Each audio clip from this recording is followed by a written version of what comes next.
Thank you, thank you, thank you, thank you. Asante. Asante. Thank you. Amina, amina, amina. God bless you, God bless you, God bless you. Wengine haya tukuje tujipange hapo mbele. Waburaki wapatie wakiwa peke yake ndio aondoke. Asante. Thank you. Lakini nusu. Full. Haya. Wabrak nusu. Haya, tuharakishe hapo. Haya. Tuharakishe walimu, tusaidiane. Thank you. Haya, chukua nafasi. Black. Amen. Haya, DJ.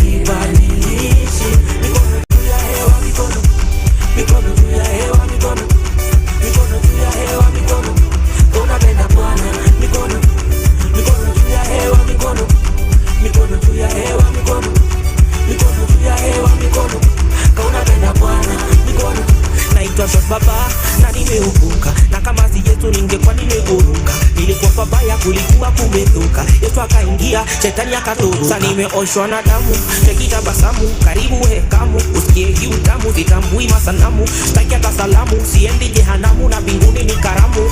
Mapeste wangu walinitoroka waliposikia nimeokoka. Bado mtu wangu hata ukinitoka bado utasikia.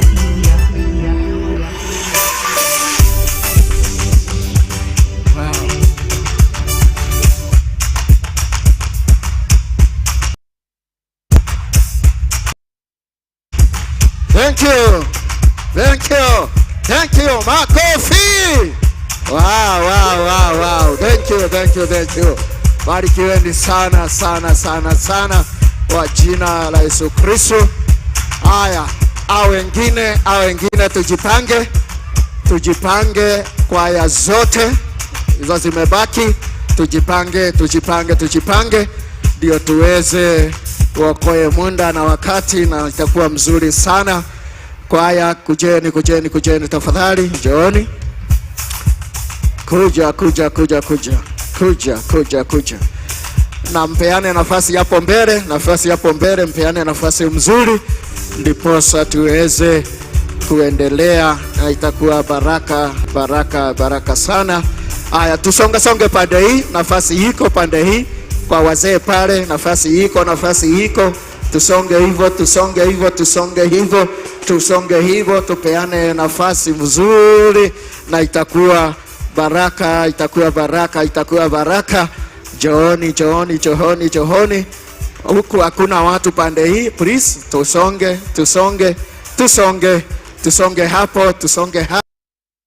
hapo katika jina la Yesu. Kwa hivyo, kwa hii nafasi nataka kuchukua hii nafasi nikaribishe our guest today aweze kupata nafasi. Mpatia makofi mazuri anapokuja.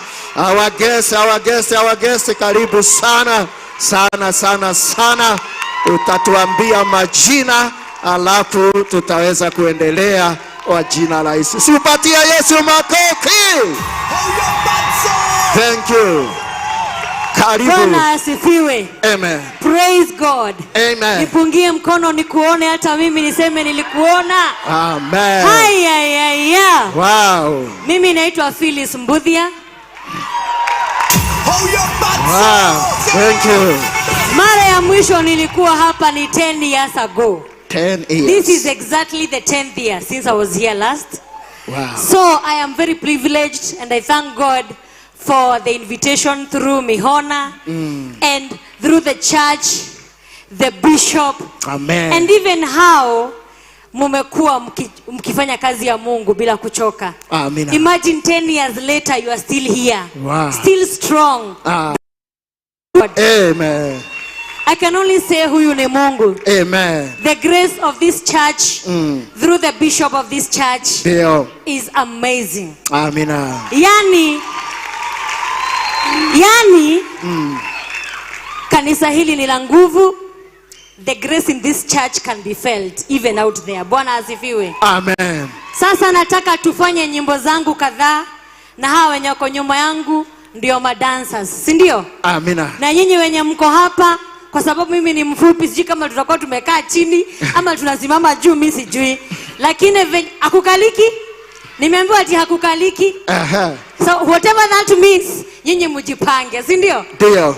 DJ weka wimbo tuanze. Amen. Glorious. Thank you. Inua mkono wako tupunge hivi. Hiyo volume ikuwe juu tena.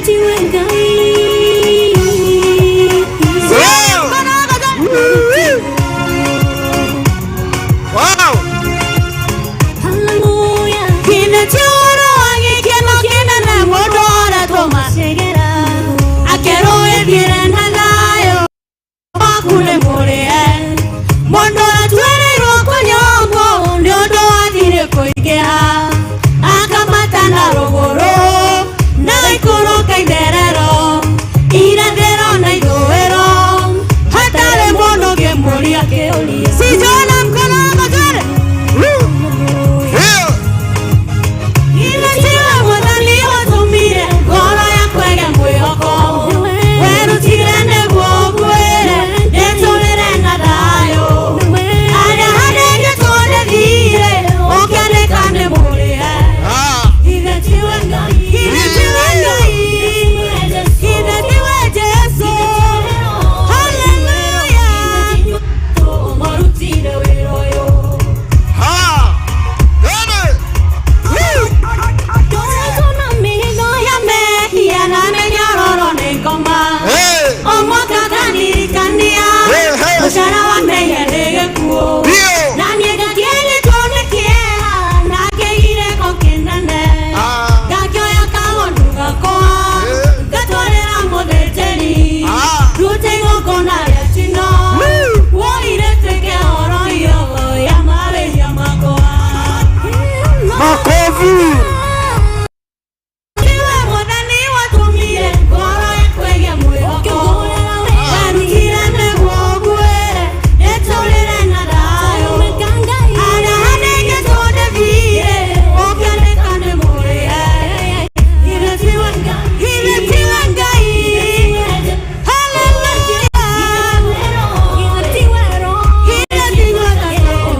Cheza. Hey! Wenda. Goro ya kwege mwihoko. Weru tirene guoguere. Ayo. Hana hanege tone vire. Okiane kane mure. Inatiwa ngai. Inatiwa ngai. Inatiwa roho. Inatiwa tato. Morutire weroyo.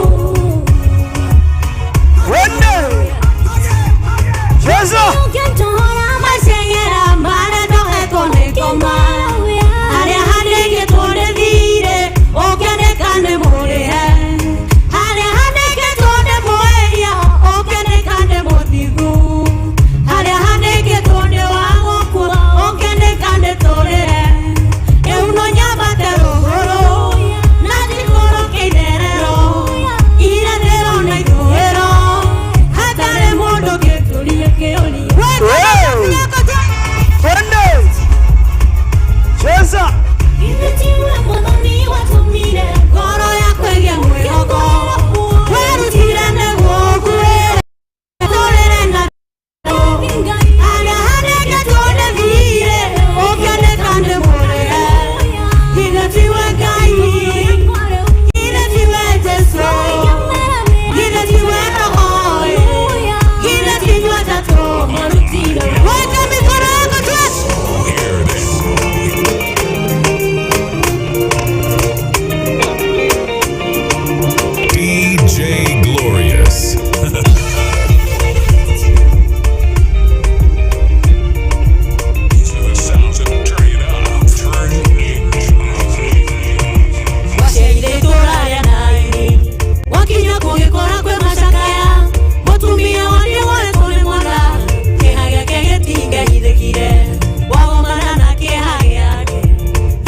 Mikono juu, mikono juu.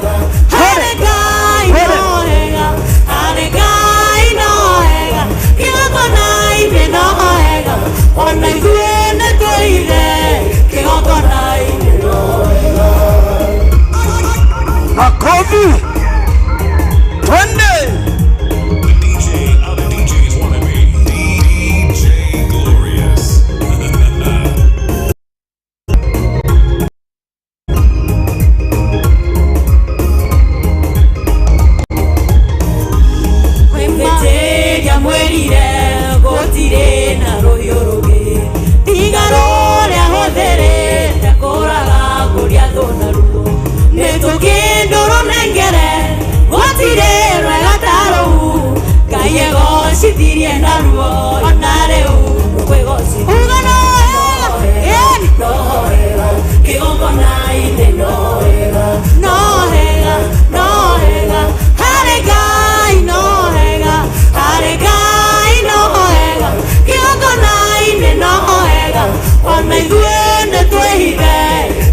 Wapi shangwe na vigelegele?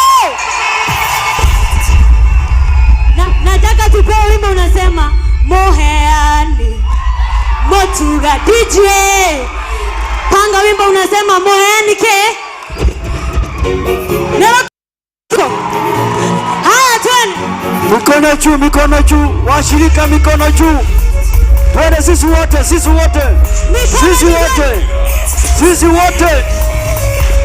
Emmanuel Daiwa kuenda idwe mokoyo kindale daloto omokera yemekuru ya madena okamo amulanya wa mokongoya naibesiana chakune tokweyo kete na kuona netone toge toikawega wegotare mondo enyarareire wemura waka mikono yako jijeni.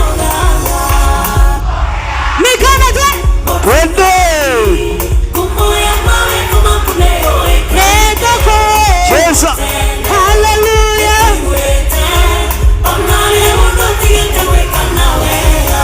Wow! Aiwa muthenya ona utuko morokia ngemiriro kagaro cinde motho ithenio ona wega hoine ona thimaga muthenya ona utuko mwana gutora muthe kuria kwana toro nitiowe nao turathimengeciore tondo ndathimisha kwitikire mahinda hĩndĩ ciothe weka mikono yako juu tuone. Moheani Motugani kumoya mawe kama kuneyoe netoko kumotende netoigwete onale unotigete wekana wapi vigelegele. Hey!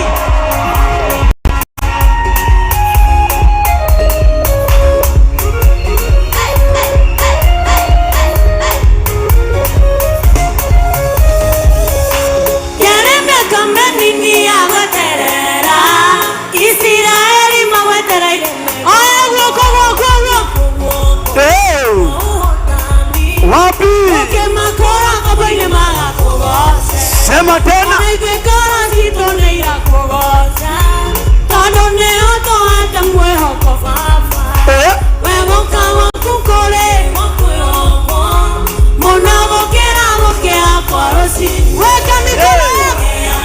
Oshio. Eni. Hallelujah. Hallelujah. Koria hiyo nogeta negweterera kayo ngeke mweterera gokira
Sasa mnatakaje?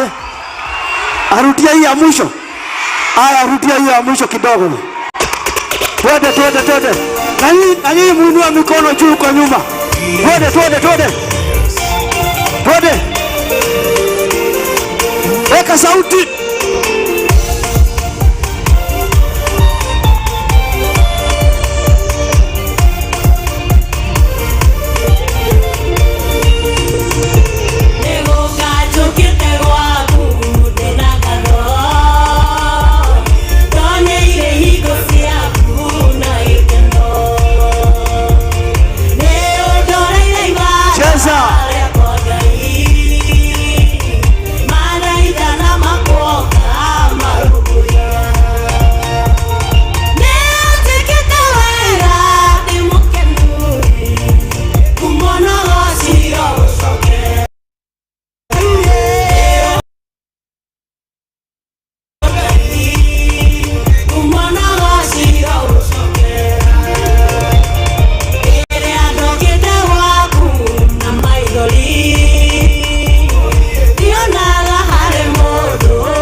Makofi mazuri. Thank you. Kaeni chini. Muda na wakati haiko upande wetu. Tunawapenda. Next week mtaiba. Next Sunday mtaiba. Thank you. God bless you. Simama na miguu yako tuombe kwa ajili ya neno la Bwana bila kupoteza wakati. Baba, katika jina la Kristo tunaja mbele zako mtakatifu wa takatifu. Tunakuja mbele zako tukabidhi mtumishi wako mikononi mwako. Anapoenda kuachilia neno lako Bwana, ukamtumia kiwa chombo chako. Neno likishuka likafanya kazi ndani ya watoto wako. Na ni kwa jina la Baba, la Mwana na Roho Mtakatifu tumeomba na kuamini. Sema amen. Amen. Thank you.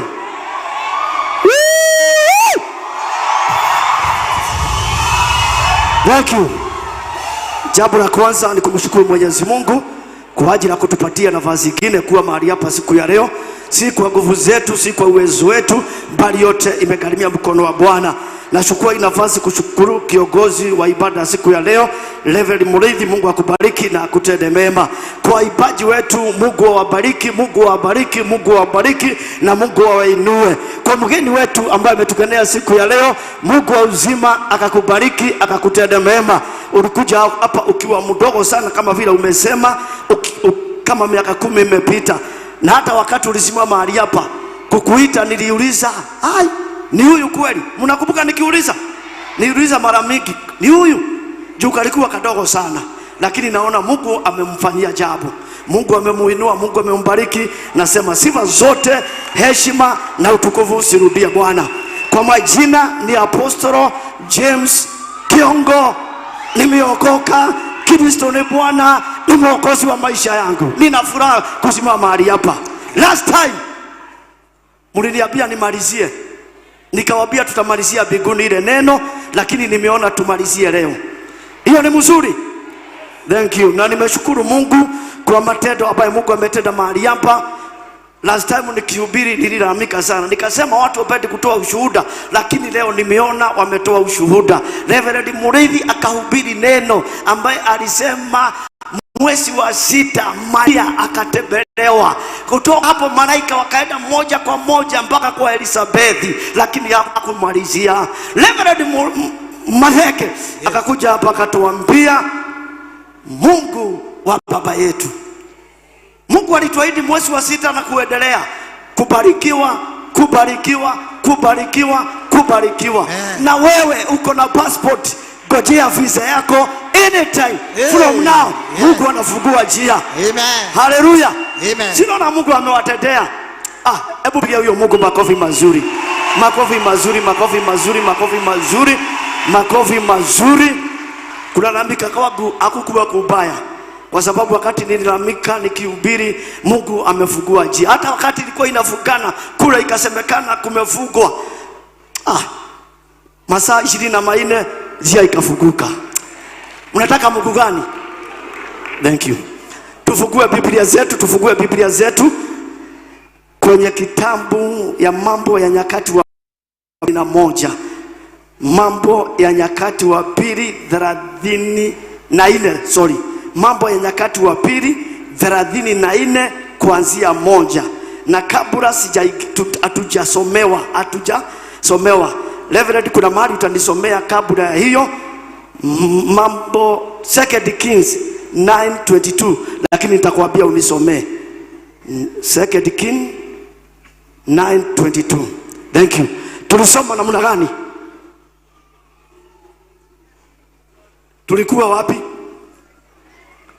Mliniambia sijamaliza. Tulikuwa wapi? Tulihubiri nini? Kuhusu nini?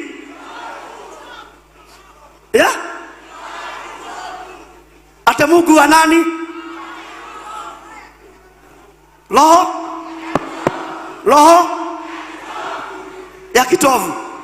Wagapi waliona wako na hiyo roho? Wagapi waliona kabisa? Hebu inua kabisa ikiwa kwa kwenyu inafanya kazi. Inafanya kazi. Tukaongea mambo ya Daudi. Daudi akatembea na Mungu. Hello. Daudi miaka yake yote, muda ambaye alitembea na Mungu, akawa mtu wa kufurahisha Mungu. Tukatoka hapo tukakuja kwa ukoo wake Jospati. Jospati akatembea na Mungu, akafurahisha Mungu. Ndio? Jospati akafurahisha Mungu. Nataka tu sababu wengine mambo inakujia hapa, inatokea upande hii, lazima sasa niwaelekeshe ndio wajue tulikuwa wapi. Yes. Najua wengine walikuwa kama mimi 1 + 1 is 11. Lazima tuwaelewe. Hello. Bwana asifiwe. Asifiwe. Tukaongea mambo ya Jospati. Jospati wakati alifika kuwasha uongozi. Ndio. Wakaita watoto wake, tukasikia akagaia mali. Kijana mkubwa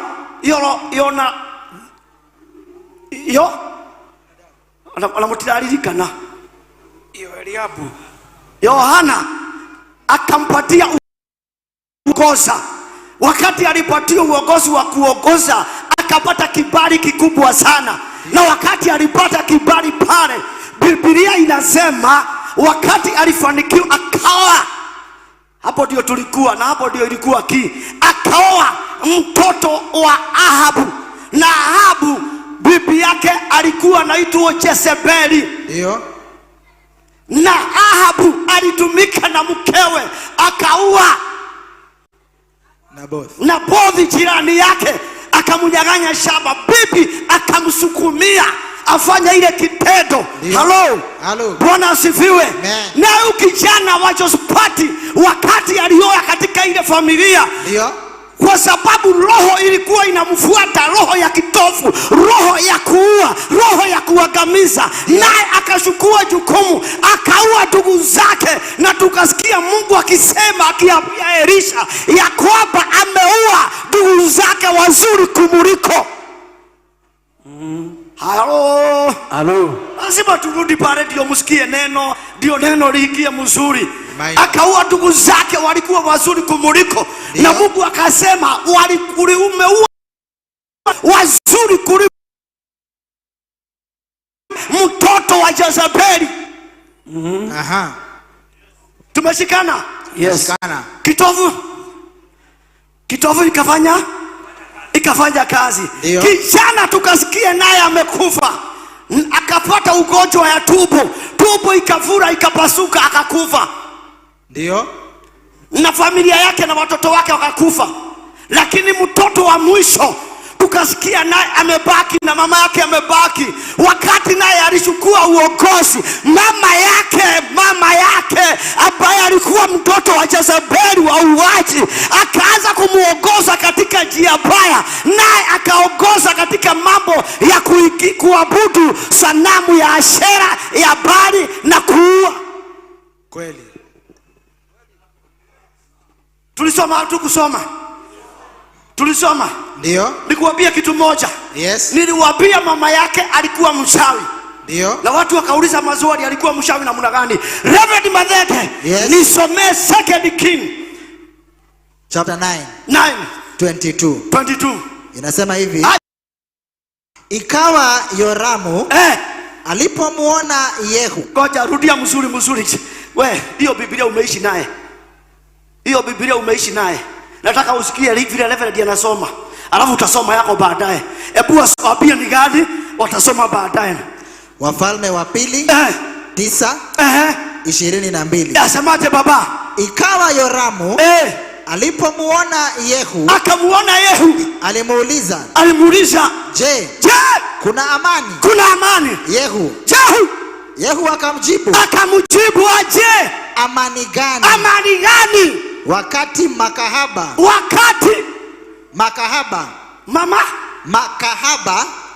malaya, wakati makahaba na wachawi wa Yezebeli ni wengi.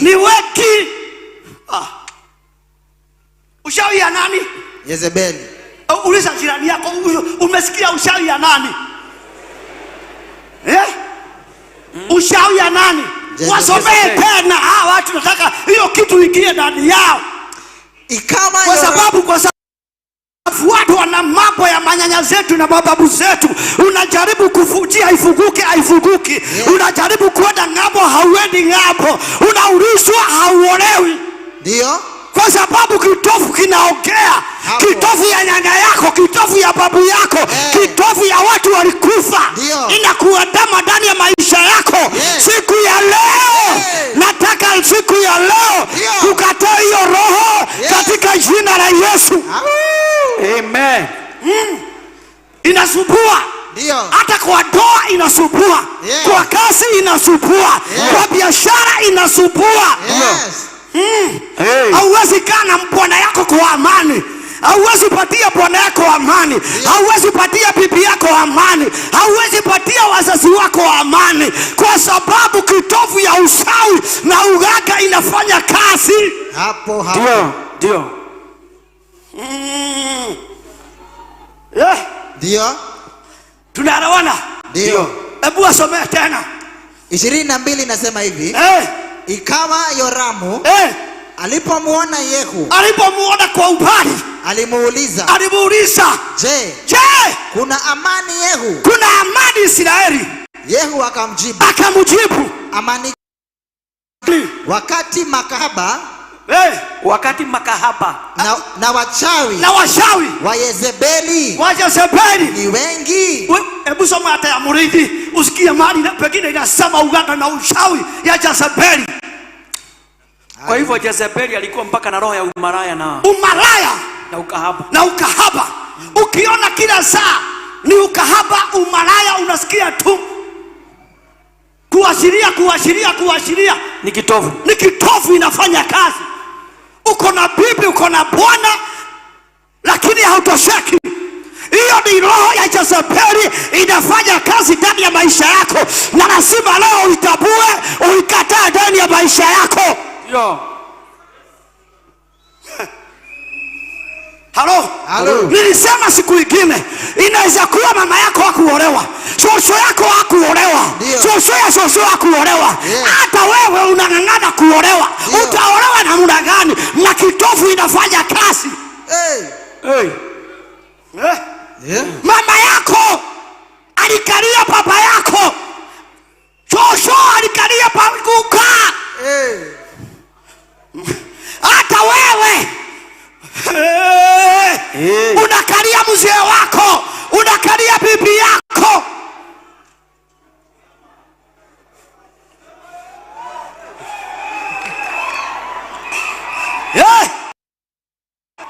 Ni ubiri kitofu. Lazima tukubali itoke. Ikiwa tunataka kubarikiwa, ikiwa tunataka tuone Mungu, ikiwa tunataka baraka zetu ifunguke, lazima tukatae kitofu. Lazima kitofu. Ikiwa wewe ni mgonjwa, wacha kusema ugonjwa yetu, ugonjwa ya kwetu, ugonjwa ya kwenyu gani, na roho ya kitofu. Hata hii sukari ni ya familia. Hii pressure ni ya familia. Hii kaza ni ya familia. Familia gani na wewe umeokoka? Ukatae roho ya kitofu kutawala ndani ya maisha yako. Haleluya. Unafanya kazi lakini hakuna mwisho wa mwezi, hakuna kitu unapata. Last time wakati nilihubiri, wengi walitumia bishop message. Mwingine akasema washa nikuambie, mimi mahali nimeajiriwa napataka mamilioni, mwisho wa mwezi napataka zaidi ya milioni 10. Lakini kutoka wakati nilioa, hiyo milioni 10 mwezi ikiisha sina kitu. Hiyo ni roho gani? Hata sadaka atawagi. Hata sadaka alisema hata watu wakitoa ya mavuno sitoi. Ni kitofu. Milioni 10. Kitofu. Ati anaamuka hakuna kitu anapata, kwa sababu inauliza wewe ni nani?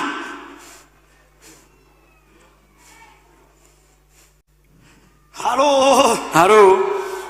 Wewe mmepata ile inasema amepata uganga na ushawi ya shosho amepata Jezebeli.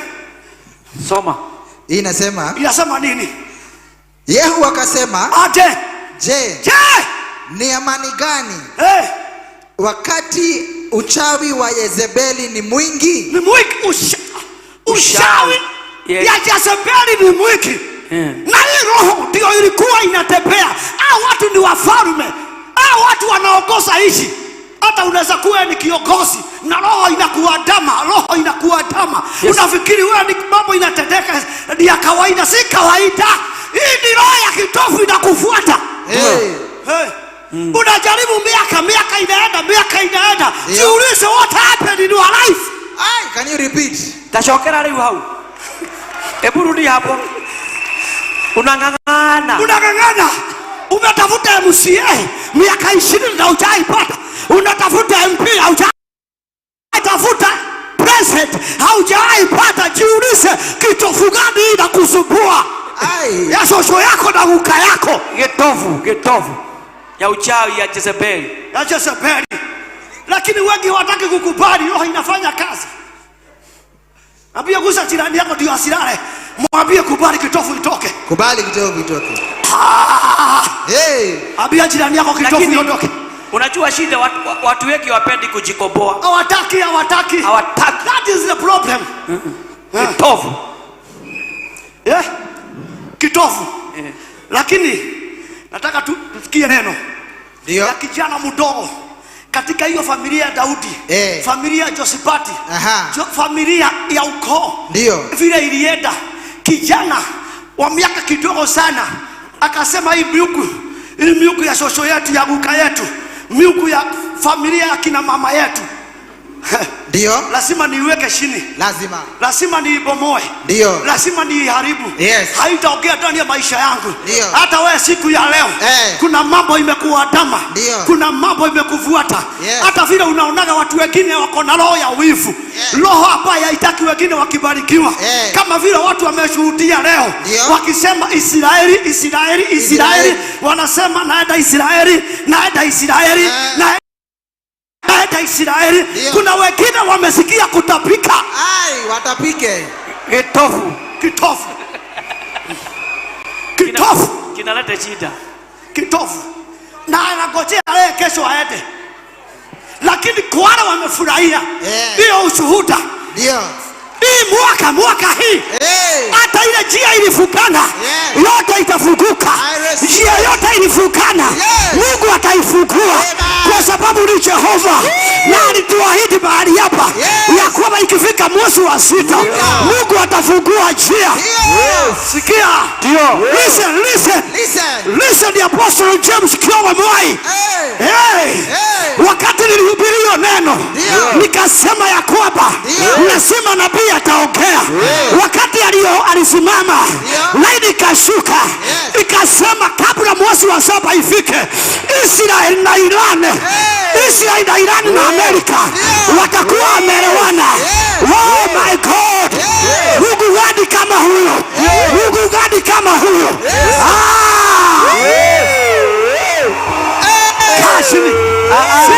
Sit down. Apostolo.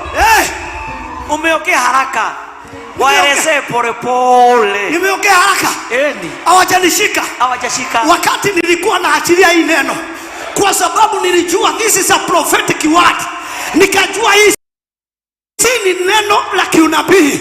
Na nikajua ya kwamba hata ikawa mimi ni mkubwa kuzaliwa katika hali yanga ya kiroho kuna nabii ndani ya hii kanisa.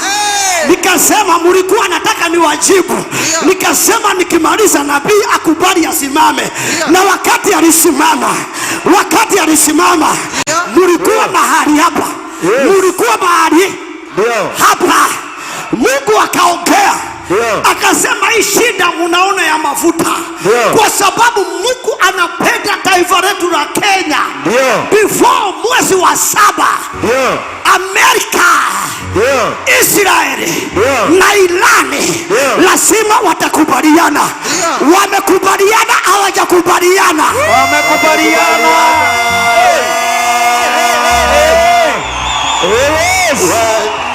Kweli kabisa.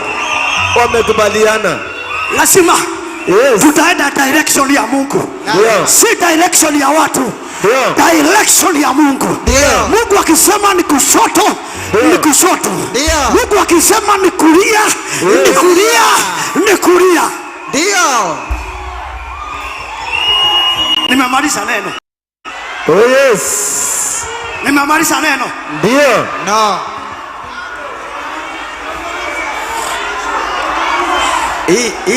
Hii tafsiri nyingine Apostle inasema together mena yenya my friend. Soma hiyo tafsiri nyingine. Yehu akajibu, inawezekana kuwa na amani wakati ibada za sanamu na uchawi wa mama yako Jezebeli ungali? Na uchawi ya mama yako Jezebeli. Na ugaga ya mama yako. Ingaliko. Hakuwezi kuwa na amani. Ambia jirani yako kwenye kukiwa na uchawi na ugaga hauwezi kuwa na amani. Kwenye wakati mnaona kila saa kukosana hata kwa familia kuna Jezebeli aliingia kwa nyumba yenu. Ndio. Na uangalie sana. Ukiona wengine wanakaa kando, nyinyi mnakaa kando. ujue kuna Jezebeli alikuja kwa familia. Wakati munapanga jambo, wala wako na roho ya Jezebeli wanapika. Hata kwenyu. Kuna mmoja anasema pale hata kwetu. Ndio. Kwa sababu ya mazaa Reverend. Yes. Tuende hiyo kitabu ingine, Mambo ya Nyakati wa Pili 34 kuanzia 1. Tusikie sasa mambo itakuwa namna gani. Majibu. Ndio. Neno la Mungu linasema hivi. Aje baba. Yosia alikuwa na umri wa miaka 8. Josiah, sema Josiah. Josiah. Najua majina nataka amrudie majina ndio ukiulizwa mlihubiri namna gani unasema Josiah. Sema Josiah. Josiah. Sema Josiah. Tuendelee. Josiah alikuwa na miaka 8 alipoanza kutawala. Akatawala miaka 31 huko Yerusalemu. Akiwa na miaka 12. Swede, soma hapo. Akafanya yaliyo mema machoni pa Bwana. Repeat wewe mwenyewe sasa. Hapo ni mimi nimesema. Akafanya yaliyo mema. Rudia hapo, haujarudia useme akiwa na miaka 30. Akiwa na miaka 8 alianza kutawala. Akatawala miaka 31 huko Yerusalemu. Ndio. Akafanya yaliyo mema. Akafanya yaliyo mema. Waliotangulia mbele yake. Sikia. Waliotangulia mbele yake kwa sababu ya kitovu ya mama ya nyanya yao Jezebeli. Ndio. Walitawala na roho ya kuua, roho ya kuangamiza, roho ya kumaliza, roho ya wivu, roho ya shuki, fitina, kiburi, masegenyo. Uza jirani yako muulize hapo unasikiaje? Tamoria hauraiguatea. Moria hauraiguatea. How do you feel? Hauraiguatea. Wakati wote. Ndio. Ile ukoo. Yes. Wakati walikuwa wanaongoza Israeli. Ndio. Walikuwa kila mmoja akiingia kwa kiti anaanza kuabudu miungu ya Baali. Ndio. Anaanza kuabudu miungu ya Ashera. Ndio. Anaanza kuabudu sanamu. Anaanza kujenga mijego. Ndio. Ya kishetani. Anaanza kujenga miungu ambayo itaabudiwa mahali pale. Wanawasha mungu ya baba yao Daudi, ya guka yao Daudi na baba yao Josipati. Wakawasha mungu wa kweli, wakaanza kuabudu miungu mingine kwa sababu walienda wakaoa katika familia ya ushawi. Ile uongozi ukawa ni uongozi wa kuabudu miungu, ikawa ni uongozi wa kuabudu sanamu, ikawa ni haleluya. Yes. Ndio. Uongozi wa miungu. Ndio. Lakini katika ile ukoo wa Daudi, kukawa na kijana. Ndio. Aliyeanza kutawala na miaka 8. Kijana ambaye alikuwa mdogo sana. Josea. Kijana ambaye alikuwa mdogo sana. Unaweza kuwa wewe ndio unaonekana ukiwa mdogo kwenu, lakini siku ya leo ukisikia hii neno la Mungu unaenda kukomboa familia yako.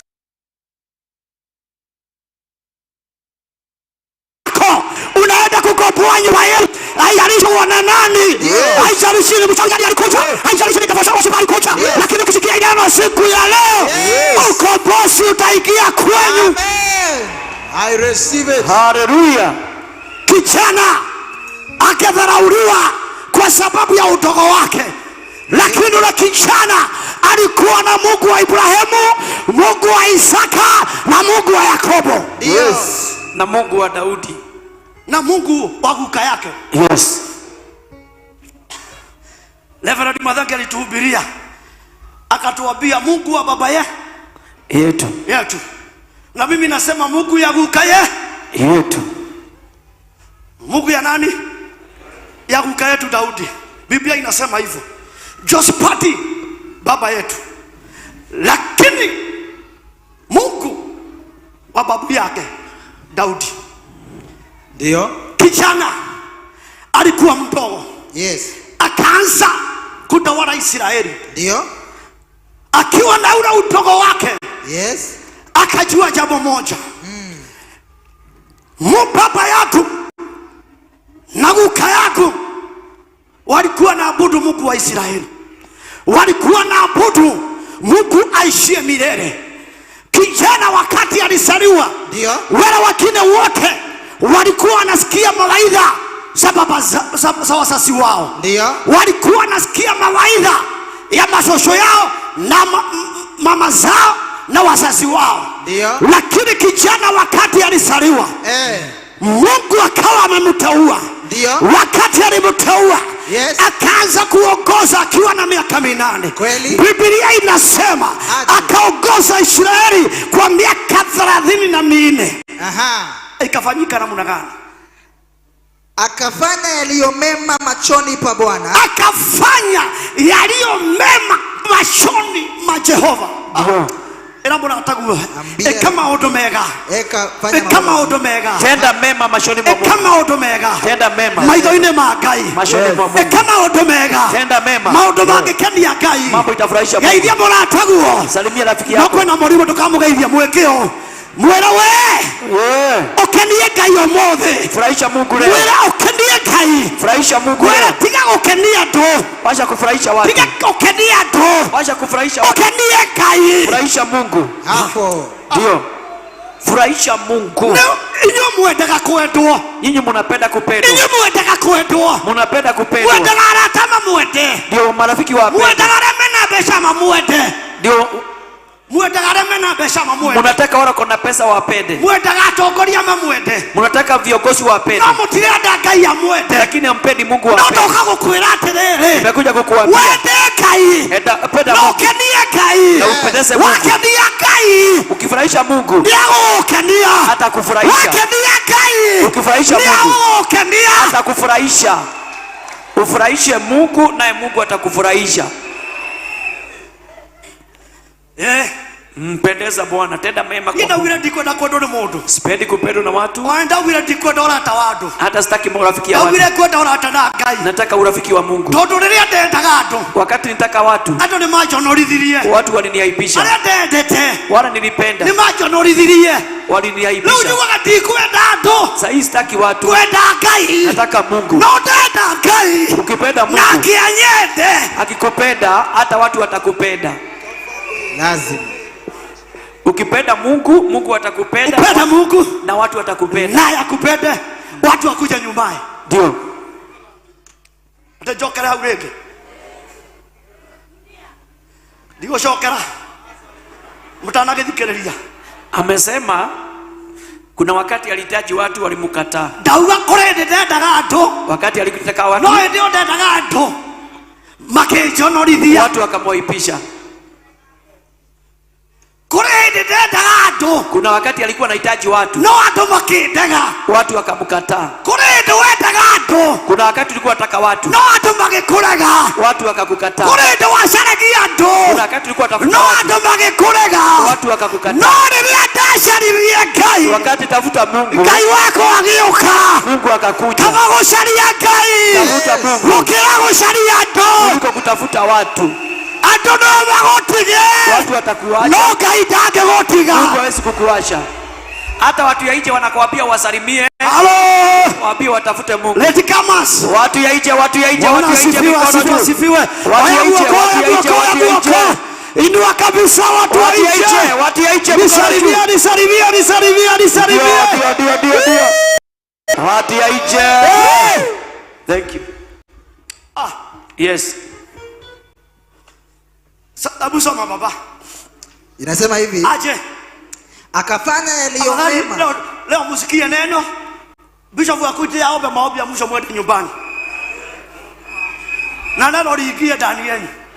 na neno lifanye kazi. Amen. Kwa sababu nataka mkombolewe. Ndio. Nataka familia ikombolewe. Amen. Na nataka nyumba zikombolewe.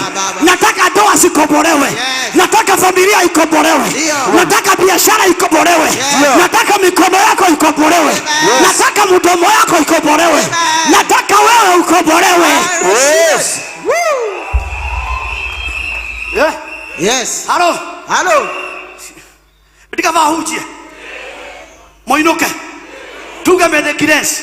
Yes. Na moinuke mule aradhi. Mhubiriwa kama mbarikiwa. Mwende nyumbani kama neno limeingia na mmebarikiwa. Agapi wanataka hivyo? Agapi wanapenda hivyo neno.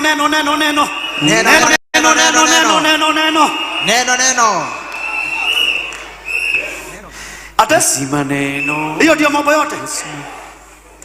Soma level. Akafanya. Level. Yes. Soma.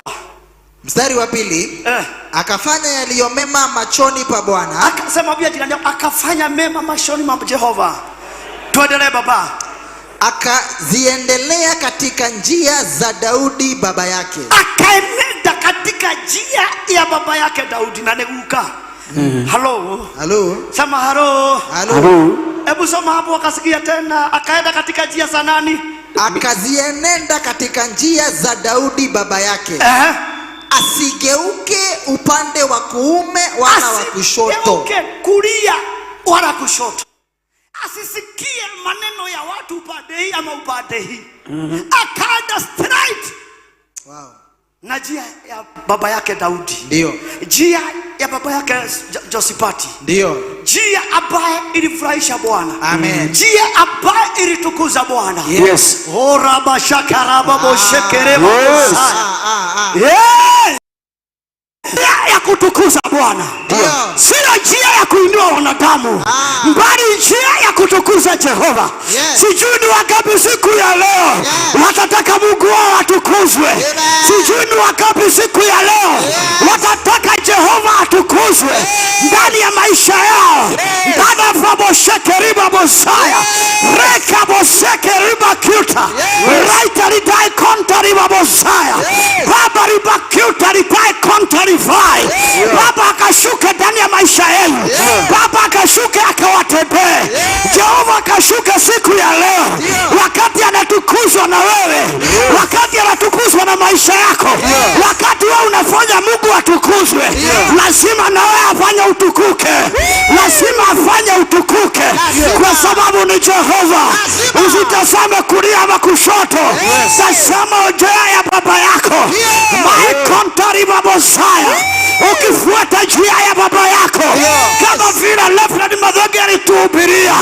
Wow, my God. Kushoto ama kulia, uende kwa Mungu wa baba yako. Lazima ushindi utapatikana.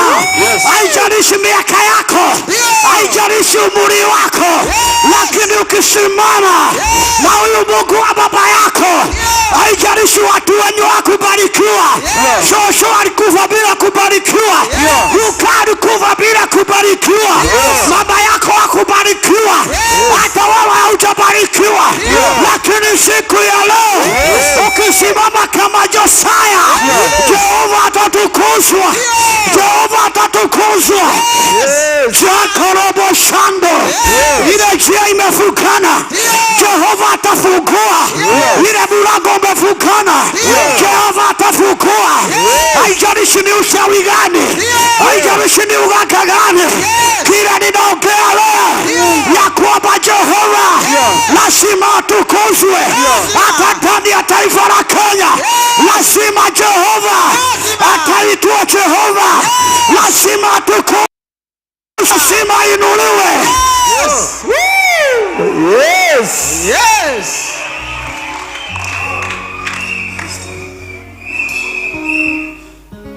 Kijana hakutazama kulia ama kushoto. Ndio. Lakini alitembea katika njia za baba yake. Ndio. Akafuata njia za Daudi. Akafuata mienendo ya Daudi. Ndio. Nafikiri kijana aliangalia historia ya wale walitangulia. Ndio. Akaona hakuna hata mmoja anataka kuabudu Mungu ya kweli, akajua ya kwamba hii shida tumekuwa nayo ya kupigwa na maadui, kwa sababu wakati wote walikuwa wanaabudu sanamu mahali pale, maadui walikuwa wanawainukia, maadui wanawakamisha, maadui wanawaua. Lakini Josiah akaamua na akasema, sitakubali kuinamia miungu, sitakubali kuomba miungu, sitakubali miungu ya Ashera, sitakubali miungu ya Baali, sitakubali miungu ya manyanyasaji, sitakubali. Lakini nitatazama msaada wangu kule unatoka Daudi, kwa Mungu wa Daudi, kwa Mungu wa Daudi. Akasimama na Mungu wa Daudi. Haleluya. Ndio. Haleluya. Gusa jirani yako asilale. Mwambie usilale. Usilale. Najua saa hii ndio unalala. Ukiona mtu analala na baridi na hiyo kelele, akona shida.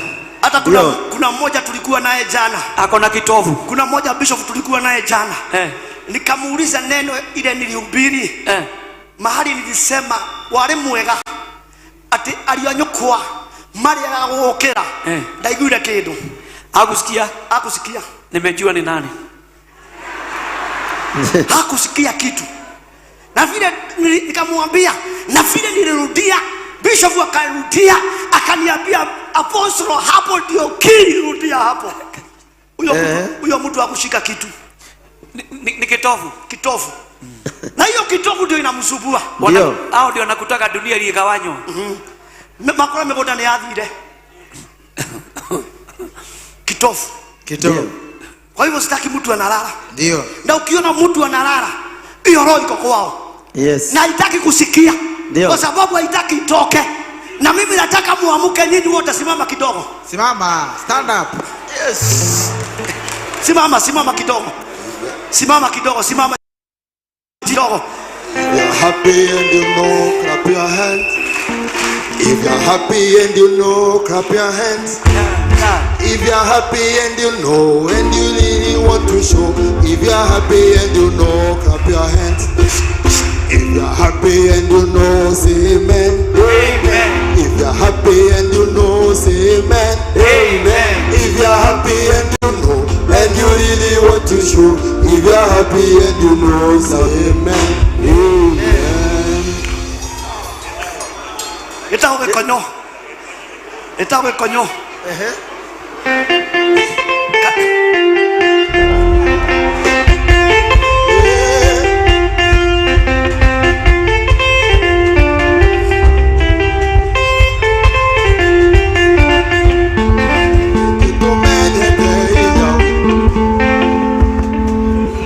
Leo sitaki wimbo sana.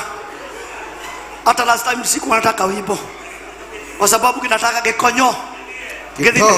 Gekonyo negeke. Hii ndio gekonyo. Hii ndio kitovu. Hebu gusa hiyo kitovu yako. Unajua kwa nini? Kelele. Hiyo kitu ndio ilikutenganisha na mama yako. Hapo ndio mlikuwa mmeshikana na mama yako. Hiyo ndio kitovu. Hiyo ndio. Continue.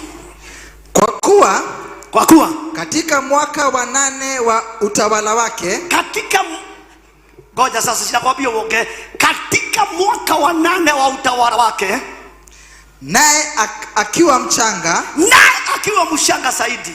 Sorry, nirudie. Kwa kuwa katika nani akona miaka 9 hapa? Miaka 9, miaka kijana, si msichana, kijana akona miaka 9. Miaka 8, sorry. Miaka 8. Ndio nimeonyesha vile alianza kuongoza akiwa na miaka ngapi? 8 years. Kuja. Uniambia huyu mtu ikiwa si Mungu alimuongoza, nani mwingine? Uko na miaka ngapi? 9. Si alianza kuongoza na miaka ngapi? Miaka 8. Ikalabi. Miaka 8. 8. Basi. Kijana alianza kutawala akiwa na hiyo umri. Ile mambo alitenda. Ndio. ukitenda yale huyu kijana alitenda. Wow. Sikia, ikiwa utatenda Ndio. yale huyu kijana alitenda, Ndio. na dewa. Amen. Nako kuanzia hii mwezi na kuendelea, Ndio. mwezi wa 6, Ndio. mwezi wa 7, Yes. mwezi wa 8, Yes. mwezi wa 9, Yes. mwezi wa 10, Yes. mwezi wa 11, Yes. mwezi wa Disemba, Yes. na next year, Yes. maisha yako Yes. haitakuwa ya kawaida. Amen. Uniambie, ebu jiite kama mkutano, uniambie mtoto wa saisi hii anaongoza nchi kana miaka 8 gagitongoria bururi kaigano. Kijana wa miaka 8 anaongoza nchi akiwa na hiyo mema. Ndio maana ninakuambia siku ya leo ukisikia hii neno, hata wewe lazima utakombolewa. Amen. Ukikubali kutukuza Bwana, Yes. naye Bwana atakutukuza. Amen. Yeah. Ndio. Ukiinua Mungu kiwako, Yes. naye atakuinua kiwako. Receive it. Ukiheshimisha Mungu Wamuteithia atakuheshimisha. nake ni aguguteithia. Amen. Miaka 8. Ikarathi wina kindu we icoi wikino na kurali kwega muno ndagira kihundi giki ngiri igiri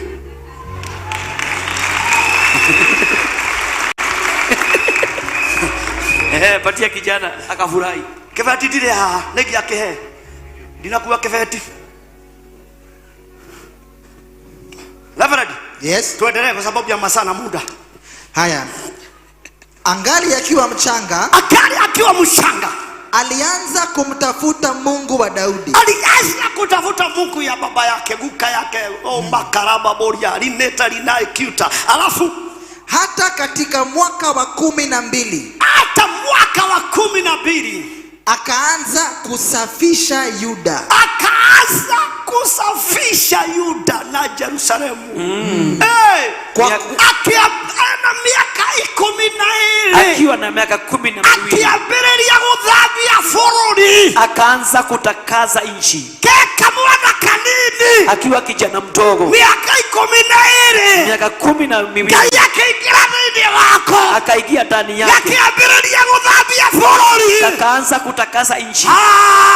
ndio nĩ yenda makwambĩrĩria gũthambia kwa Wataenda kutakasa akwambĩrĩria gũthambia mũtũrĩre wao. Sikini wakapi wataanza Ndio nĩ yenda magwĩtĩkĩra Sikini wakapi gũthambia mũtũrĩre wao. watabadilisha maisha yao, kuitakaza Kijana mtoro akaanza kusafisha nchi. Alafu yes, kusafisha kudhabia ni kutoa uganga, uchawi, majini, kila kitu. hau nĩo tũthiĩte dadi, hau nĩo tũrĩ. Ndio Dadi ũrathimwo nĩ Ngai, Ngai wa baba witũ no kinoke, Lazima akuje. Ngai wa baba witũ no kinoke, atũmendekana matiende no kina Ngai witũ etwo Ngai. Ndio. Hallelujah. Kana ndige Hapana. acha nikae chini. endelea, Niendelee nisiendelee? endelea. Alafu Akaanza kusafisha Yuda na Yerusalemu kwa kuondoa madhabahu. Kuondoa madhabahu gani? Madhabahu gani? Uliza jirani yako, madhabahu gani? Madhabahu gani? Ni magongona marĩkũ mareherio? Madhabahu gani inaondolewa? Uliza jirani yako, madhabahu gani inaondolewa? Which one? Gani tunaondoa? Kameanza kusafisha, Kusafisha. kameanza kuosha, alafu kameanza kuondoa madhabahu gani baba? Madhabahu ya maashera na sanamu za kuchora na sanamu ya kushoga, nazo za kusubu, ushawi na uganga. Wakazibomoa madhabahu za Baali. Akasibomoa madhabahu za mama yake, za shosho yake Jezebeli zote. Ushawi wote ugagai yote. Si tulisikia alikuwa mshawi. Ndio. Na akafanya Israeli kuabudiwa miungu ya Ashera. Na akakubali miungu ya sanamu iabudiwe pale. Akakubali miungu ya Baali iabudiwe mahali pale. Naye kijana Mungu amemuinua. Ndio. Akatakasa. Atakaze mpaka damu. Atakaze mpaka ndani. Atakaze kuna ushairi bado kwenyu. Lazima tutaing'oa ushauri ya manyanya, ushauri ya maguka, ushauri ya maati. Lazima tutaosha.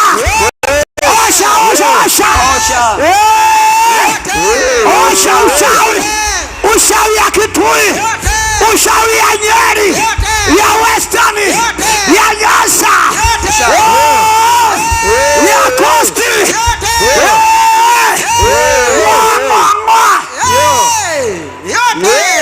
Lakini bado lazima wewe mwenyewe utaing'oa. Acha hivyo unahubiri uking'oa hapa. Wewe mwenyewe ndio utang'oa. Kijana alikarimia. Ndio. Lazima ugarimie. Si mchezo. Kijana miaka akiwa na miaka 12 akaanza kuosha Yerusalemu. Akaanza kutoa kila ushavu. Akaanza kuondoa ile miungu iliabudiwe kule. Miungu ilikuwa ya kuua.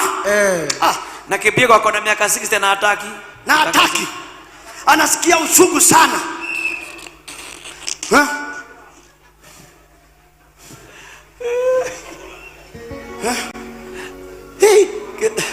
Garama ndio shida. Kipyego. Garama ndio shida. Wanasikia ushungu. Hata nimemuuliza asubuhi. Nikamuuliza, si Bishop amekuangalia hii wiki? Akasema ndio nimefurahi sana. Na juzi alikuwa analia. Yende mshuka kagethia na mbere. Uchungu. Ruo. Na nithogora. Na Mungu anataka kuwabariki. Na Mungu anataka kuwakomboa. Hataki kutoa uchawi. Mungu anataka kutoa hiyo kitovu ya magonjwa. Mungu anataka kuondoa hiyo kitovu ya sukari. Mungu anataka kutoa hiyo kitovu ya pressure. Mungu anataka kutoa hiyo kitovu ya kutopata watoto. Mungu anataka kutoa hiyo kitovu ya kutolewa. Kitovu haitaki kubarikiwa. Kitovu haitaki uende ng'ambo. Kitovu. Yes. Hata wametoa ushuhuda hapa. Mimi naona kuna kitovu moja alikuwa hapo. Isipokuwa ni Bishop kusihi tu Mungu. Kuna moja alikuwa anasuia wengine waende.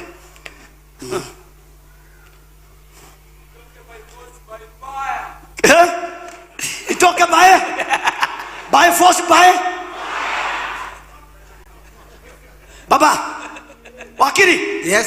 Dogome. Tusome inaendelea. Rudia hapo kidogo. Basi amestuka. Wakili. Yes. Anaona kuna kitu hajataka. Kitovu lazima ukubali itoke. Hiyo lazima baba. Sababu hata wewe kuna mahali unang'ang'ana saiti. Kabisa. Ya Kariko. Na hiyo ni ya Kariko. Inakusumbua baya bofu. Kweli. Lakini round hii lazima tudili nayo. Lazima kitovu ukubali kujitenganisha na kitovu. Kabisa. Wewe mwenyewe si nyinyi. Si wewe na mama yako. Si wewe na baba yako. No. Wewe mwenyewe ukubali kujiondoa. Kabisa. Si rahabu na Geshohi. Hapa sio kushikania. Pastor Geshohi anasema 200. Kipyego 200. Wengine 200. No. Kitovu lazima usimame wewe peke yako. Kabisa. Useme hii ni yangu. Ndio. Useme mimi na Mungu wangu. Kabisa. Useme lazima hii niwashirie. Lazima. Roho haiwezi kufuata nyanya yako, ifuata shosho yako, ifuata wewe. Na wewe unahubiri kwa madhabahu. Ndio. No. Ni makosa sana. Watu kwenda kanisa mpya na kitovu. Hata kudhikani na jeroda na kikonyo. Tupeleke kanisa mpya. Makosa. Tutigone kanisa jero. Na kikonyo. Tung'oe hapa. Muimbaji unasikia? Muimbaji unasikia? Lazima ukubali kitovu itoke ya familia. Na mimi naitwa Apostle James Kiongo. Ule naye ni Bishop Edward Mwai. Toka nitoke. I'm a firstborn. second born, lakini kwa kiroho first born, second born. Twende.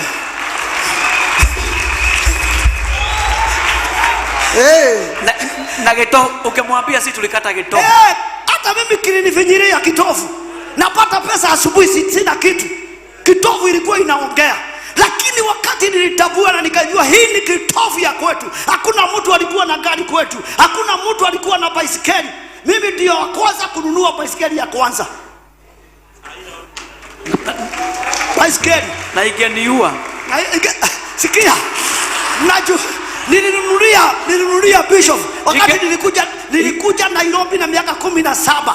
Wakati nilikuja juu nilikuwa nampenda. Kitu ya kwanza niliona kama ni zawadi nampelekea ni baisikeli, na ile baisikeli karibu imumbarishe. Tovu ilikuwa inaongea. Chuma ya kwanza kuingia kwa familia inatoka wapi? Oh yes. Kitovu. Chuma ya kwanza. Na ndio maana unaona sisikia ushungu nikitolea Mungu. Sina ushungu na Mungu wangu. Kweli. Sina ushungu.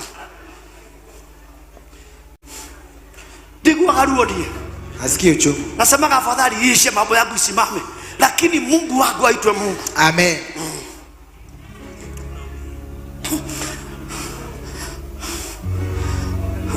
Ama tufike hapo. Reverend. Yes. Soma. Sitaki kuambia yangu. Nikiwaambia yangu sana nitalia. Sitaki kulia. Nikihubiria watu hiyo neno inasafika mwisho. Rudi hapo tumesoma. Aya, verse 4. Kijana akaanza kusafisha, akaondoa sanamu na nini. Wakazibomoa madhabahu za Mabaali. Akasibomoa madhabahu ya bahari, Mungu ya bahari. Ndio ushike hapo mzuri. Na sanamu za jua. Na sanamu za jua zilizoinuliwa juu yake. Akazikatakata. Na Ashera.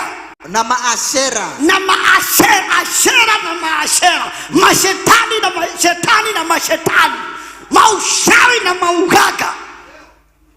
Na matevo hoshi kwa yote. Akaifuja, akaikatakata. Na malaana. Machida. Akazivunja. Akafuja uchawi, akafuja ugaga, akafuja miungu ya Ashera, akafuja masanamu, akafuja ile madhabahu zilikuwa zimejengwa, akasifuja. Akafuja zote. Isiongee. Akafuja ile miungu ilikuwa inaongea mahali pale. Ndio. Akaharibu miungu ambayo ilikuwa imeshika ile anga ya ile ishi. Yes. Sijui anga ya kwenyu imeshikwa na mshawi gani? Ndio. Sijui imeshikwa na ugaga aina gani? Ni wewe siku ya leo ujue kile kwenyu kumnapitia. Na ukijua kile mnapitia, usimame kama ukijana, useme ninavyo si enough. Hii haitaendelea kwa maisha yako. Yes. Bwana asifiwe. Amen. Kitofu ni mbaya. Na nilisema hapa nikihubiri nikasema hata wachungaji, Bishop anatuma wachungaji wakiwa hapa ni wazuri. Wakifika kule hata kanisa hawezi jenga. Inakaa kama show. Kwa sababu kitofu inakataa. Kuna moja niliona ya aibu sana. Hata nilisikia uchungu, nikasikia kulia sana. Nikashindwa hii ni nyumba ya Mungu kweli? Inakaa kama hata si kama kanisa. Na huyu mtu anasema ni pasta na ananunua gari. Gari ni nini? Siuze gari ujenge kanisa. Mungu aonekane. Ndio. Anajua ada komena ni amene. Gaili yako nyeda. Mungu atanipenda. Uwezi kuwa unaenda na gari na nyumba ya Mungu inaenda kama show. Aibu. Hiyo ni aibu. Gari ni ya nini? Otoa hiyo gari, usa gari kitoka 600, enda simamisha kanisa mzuri. Mungu aitwe Mungu. Ni ukweli. That's true. Si hapa unataka kukua na magari unajaza magari na kanisa hakuna kitu unajenga. Lakini ukijenga kanisa ionekane kanisa ni mzuri, kanisa iko na utukufu, hata ununue V8 ununue nini, hakuna mtu anakuuliza. Kwa sababu Mungu tayari amepokea utukufu. Ndio. Lakini si kuaibisha Mungu. Kijana akasema, sitaaibisha Mungu wangu, nitasimama na Mungu wa baba yangu Daudi. Ndio. akabomoa miuku, Yes. akaharibu miuku, Ndio. akaifucha, Aha. akaikatakata. Ndio. Eh, Ndio. sema kufuja. Fuja. Sema kufuja. Kufucha. Kukatakata. Kukatakata. Kubomoa. Kuharibu. Kuharibu yote. Lazima ukubali Mokorino. Lazima ukubali roho itoke. Lazima ukubali hiyo roho ya uko itoke. Ndio Mungu aitwe Mungu ndani ya maisha yako. Kweli. Unaweza kana kiremba ukisema yes, na si mbaya, ni mzuri. Lakini kitovu inaongea. Lazima ubomoe hiyo kitovu. Ile kutoka na huko nyuma ndio nayo ubarikiwe. That's true. Na ile kitu inafanya msibarikiwe kwa sababu unaweka roho ya wasasi yako kwa mawazo yako. Unasema wasasi wako hawajaibarikiwa. Na muimbaji alisema nitogo kinyakorea na ito batakinyire. Tafika kule wazazi wako kufika. Kwani nani atafika kule hakufika? Kule wasasi wako hakufika, nani atafika? Kule shosho yako hakufika, nani atafika? Sisi. Kule kuka yako hakufika, nani atafika? Sisi. Ngokinya. Lakini lazima tufike. Ukikaa hapa na roho ya shosho ya kuka, hiyo roho itakusumbua. Na imani baya. Asina misingi. Lazima ukubali kona ya kwamba huwezi barikiwa. Ikiwa kwani watu wanagoroka, wewe hautagoroka. Ikiwa watu wanakufa na kansa, wewe sema mimi sitakufa na kansa. Jikoboe hiyo roho itoke na ukubali itoke na mizizi yake. Yes. Kijana akakubali kitu ya kwanza, Biblia inasema akaanza kuosha. Ndio. Kusafisha. Akaikatakata. Akaifuja. Aha. Akaibomoa. Sikuambia watu walikufa na kuongelesha ufanye nini? Ata unasema ate niliota shosho ananiongelesha, ukana ananiongelesha. Anakuongelesha kitu gani? Ate anti ananiongelesha. Na alikufa na umaskini, alikufa bila kitu. Na unataka tu ukufe na hiyo shida. Lazima ukubali hiyo kitovu itoke ndani ya maisha yako, ndio upate kubarikiwa, upate kuinuliwa, upate kwenda ng'ambo, upate kuolewa, upate kuoa, upate amani ndani ya maisha yako. Yes. Hiyo neno hamtaki. Wakapi wanataka hiyo neno? Wakapi ndio wafurahisha? Yes. Lakini uambie hata kama wanashangilia, lazima kitovu wakate. Hiyo lazima. Kuna kina moreke. Kirego pio. Hiyo misigi. Unapata biashara wakati imefika mamilioni, biashara inarudi chini. Inaongea kitovu, inaongea, unarudi nyumbani. Au nafutwa kazi. Unaenda unachukua load ya pesa mingi. Unaanza biashara, ile biashara inaendelea mzuri, inafika mahali inarudi chini. Hata kabla hujafika atalipa loan yako. Kitovu. Unanunua gari, unanunua nyumba, kabla hata ukae mwaka moja nyumba inashotwa. Kabla uendeshe gari ufurahie miaka 3-4, gari inashotwa. Kitovu inaongea. Mwingine ananunua gari shoni ya ajali, hata hajafurahia. Juu inauliza kama mimi vile iniuliza, we baiskeli ni nini? Na kwa kuna mtu wako na baiskeli. Ni miguu, tulikuwa tunaenda miguu. Sasa nikaona acha nimbaie ka baiskeli. Atokaga nyumbani anafika town ile iko karibu. Ananunua madasi mbili, anatetemka akikula na baiskeli. Karibu imumalize. Kagani maliza. Lori ilinitupa juu ya miti. Chuma inanikataa. Kwanza mlikuwa na keshoi huyu. Ulikuwa na huyu. Ndio anashaka hapa. Ni kitovu ya keshoi ilikuwa nataka nikufe. Kitovu ni mbaya. Baya. Ikonyo. Wewe ndo dhobi. Watu wataka niendelee. Akazivunja-vunja, Akazifunja-funja. akaziponda. Hata wewe uvuja kitovu wewe, uondoe kitovu. Wewe uondoe kitovu. Ikiwa unataka kwenda mbali, uondoe kitovu. Hiyo kwanza ni mbaya sana. Yako kwanza ni mbaya sana. Mimi nasimama hapa nikisema yako ni mbaya sana. Ukubali itoke ndio Mungu akupeleke mbali. Sasa hiyo ukikuwa mbali sana, lakini hata unashangilia mzuri hapo. Ndio Lakini wewe kitovu ndio inakusumbua zaidi. Ya hapo.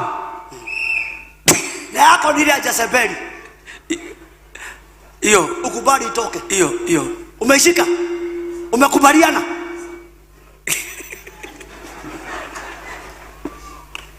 Yes sir. Mimi naitwa Apostle James. Na mimi nataka kuambia watu ukweli. Wanikatae tukutane mbinguni. Na mimi sipendi kupendwa, niko na bibi moja, niko na watoto. Na mimi sijaitamani bibi ya mtu. Sijawahi tamani bibi ya mtu. Mimi naongea ukweli. Kwa sababu hiyo tamaa sinaga. Sinaga hiyo tamaa. Hiyo sina, niliambia Mungu. Siku hiyo wacha niwaambie kitu sijawaambia. Niwaambie. Niliambia Mungu siku ile utaona Mungu. Niko karibu kwenda kulala na mwanamke uniue kabla. Siwezi lala na mwanamke mimi. Mimi naongea ukweli, na ikiwa unanitamani ujue kuisha. Hiyo ni kitu naongeaga, na mimi naongeaga mpaka mbele ya watoto yangu. Sina na hiyo roho. Waondoe mawazo. Ondoa hiyo mawazo. Tafuta mwingine. Mimi sina na hiyo roho. Mwambie abadilishe kuchukua laini. Kama alikuwa anachukua ya raita, hiyo laini chukua, hiyo ni uenda ukula ugali mzuri. Na kama alikuwa ameona maono, sijaipiga mtu mzaha ndani ya kanisa. Mwambie kama ameona maono alale tena wote. Lala tena uote. Mimi nakwambia, mimi nataka kutembea kama ukijana na Mungu. Sitaki kupendwa, nataka kupendwa na Mungu. Wako ikaraga ojetere ile okuri. Leo ikaraga. Utakaka. Wewe ndio dina mbele. Akaziponda kuwa mavumbi. Sikia. Ndio kile jambo za kale. Hiyo nimemaliza. Hiyo nimewaambia. Najua kuna mwingine aliambia tisha nataka tu tafadhali please ukubalie Apostle anisalie mtoto. Kitovu. Ni Kitovu. Mtumishi wa Mungu namwambia akusalie mtoto ya dini. Na kuna wanaume wengi hapa hawajaoa. Siwaambia akusalie.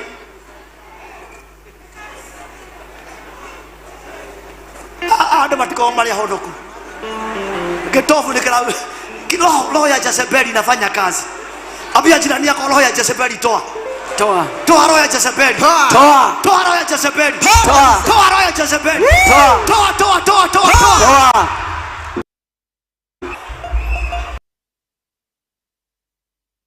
Nasikia walikuwa wanashaka, walikuwa wananisikiliza. Akazikatakata, akazivunja-vunja, akaziponda kuwa mavumbi, akaziponda ikawa mavumbi, akayamiminia juu ya makaburi ya hao walizozichinjia dhabihu.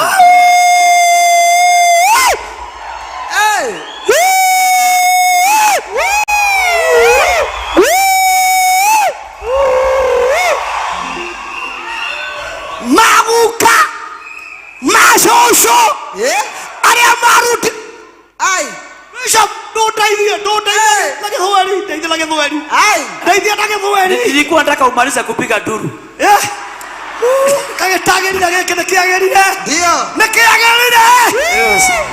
Unajua nimesema kwanza umalize kupiga duru tuende pole pole. Very good my brother, I love you so much. Don't get na marketinga.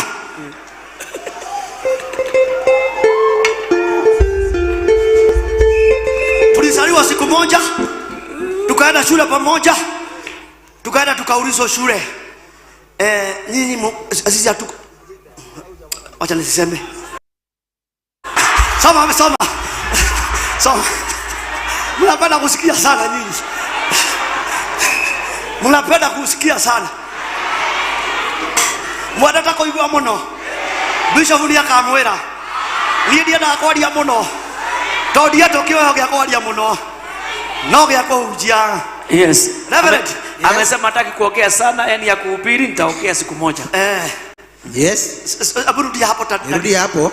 My friend, can you repeat it again? Akazivunja vunja. Akazivunja vunja. Akayamimina juu ya makaburi. Akayamimina juu ya makaburi. Ya hao waliozichinjia dhabihu. Gai. Akioya. Akachukua. Akashibomola. Akashibomoa. Akashioraga. Akashivunja. Agashinina. Akamaliza. Igetuika mohu. Ikawa majivu. Nyumba ile ciaketwo. Zile manyumba ilikuwa imejengwa. Ni Ahabu. Ni Ahabu na Jezebeli. Yes. Na ciana ciao. Na watoto wao. Kaisio. Na miungu yao. Kaisio ciaketwo. Miungu ambayo ilikuwa thĩinĩ wa bũrũri ũcio. Katika nchi yao. Mwanake mũnini. Kijana wa miaka mtoto wa miaka 8. Akija miaka 12. Alipofikisha miaka 12. Akiambĩrĩria gũthambia bũrũri. Akaanza kuosha. Akiambĩrĩria gũcimomora. Akazibomoa. Akiambĩrĩria gũcitinangia. Akaanza kukatakata. Akiambĩrĩria gũcitharũria. Akabomoa zote. Agĩtuĩka agĩcicina. Akashoma. Igĩtuĩka mũhu. Ikawa majivu. Ciatuĩka mũhu rĩ. Ilipokuwa majivu. Ciatuĩka mũhu. Ikawa majivu. Akioya mũhu ũcio. Akachukua majivu hiyo. Kairia. Ile miungu ciaruteirwo ile ilikuwa imetolewa, aria maciruteire wale walitoa tondu ni makuire kwa sababu walikufa na makiriganira wakasahaulika, nigetha itikarie ringi, ndio isiokee tena, nigetha itikanarie, isiokee tena, nigetha itikanarie, isiamuke tena. Akioya muhu, akachukua majivu, akiuga ngai ici, akasema hiyo itigacoka kwaria Israeli, ngai ici cia Baali, miungu ya Baali itikarie ringi, haitaokea tena, ngai cia Ashera, miungu ya Ashera itikarie haitaokea tena, ngai cia Baali, miungu ya Baali itikarie ringi, haitaokea tena, ngai cia Orogi, ngai cia Orogi, miungu ya uchawi na uganga na uganga wa Jezebeli, itikarie Israeli, haitaokea Israeli tena, onakorwo ndĩ mũnini, hata kama ni mdogo, ndĩroneka ndĩ mũnini, hata kama ni mdogo, hiyo miungu haitaokea tena. Ndio thikararia, sikiliza, ona rĩ mũnini, akiwa mdogo, akiuga ngai ici, akasema hii miungu itikaria ringi, haitaokea tena thĩinĩ wa Israeli, ndani ya Israeli. Sijui ni wangapi wako hapa wataongea waseme, hii miungu ya kwetu, hii miungu ya manyanya, hii miungu ya mashosho, hata ikiwa ilikufa,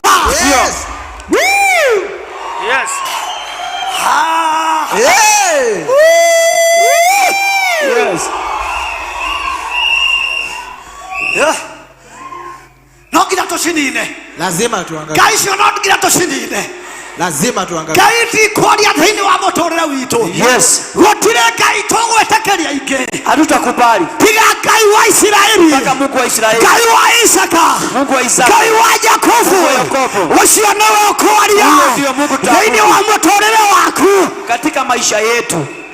Huyo ndio Mungu atakayeabudiwa.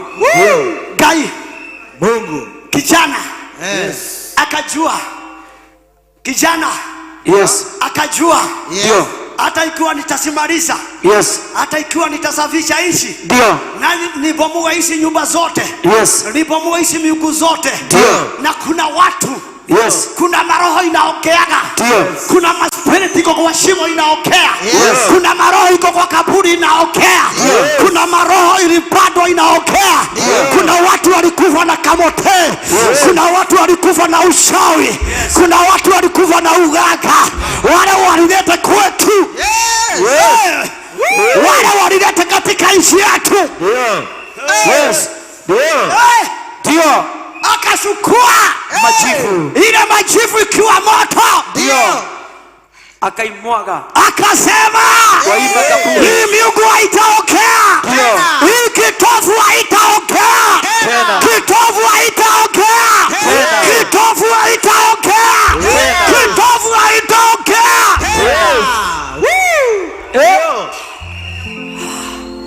Hallelujah.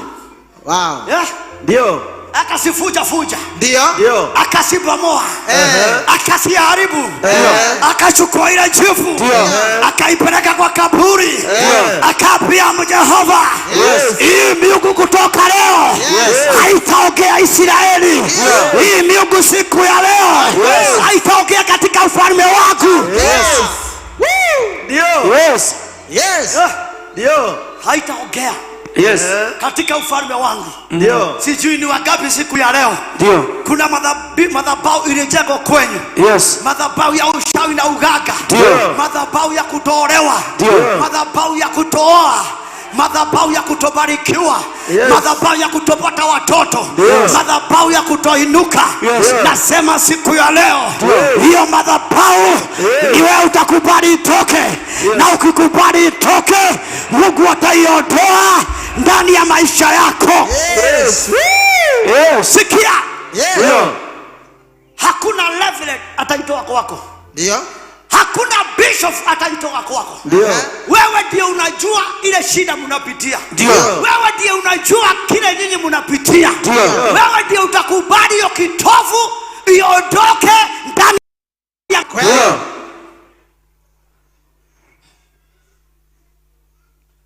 Nikuambie, ukiwa umeingia kwa devil worshiper, na hata ukubali ukuja hapa useme uombewe, na wewe mwenyewe haujakubali ile roho ikitoke, hata bishop akuombee mwaka mzima, hakuna wakati hiyo roho itatoka. Nikuambie ukweli. Wewe mwenyewe ndio utakubali na roho yako na moyo wako na uamuzi. Mimi nikiwa apostle nikubali kitovu ya kwetu initoke. Kweli? Ule mwingine akubali kitovu ya kwao imutoke kabisa. Tunashikana. Level nimemaliza. Bado. Ndugu kwa mama Ifredi kaita kinogina leo. Mstari wa 5. Mstari wa 5. Sasa tukimbia kidogo kwa sababu ya muda na wakati. Teketeza mifupa ya makuhani, akaiteketeza rakaboshekerima katarobo shikirima mama Zaya, akaiteketeza katika ile makaburi, akateketeza mifupa yote ya makuhani waliokuwa mahali pale. Pengine walitoa ukuhani na mambo ya kisanamu, mambo ya bali, mambo ya nini kabisa. Akaivuja akaiharibu, hata ile mifupa yote akaiharibu, akaishoma, ikateketea. Utikeo tulatigia, hakuna kitu tunabakisha. Utikeo tugotigia, hakuna. Apia jirani yako, hakuna kitu tunabakisha. Hakuna kitu tunabakisha. Ni kungoa.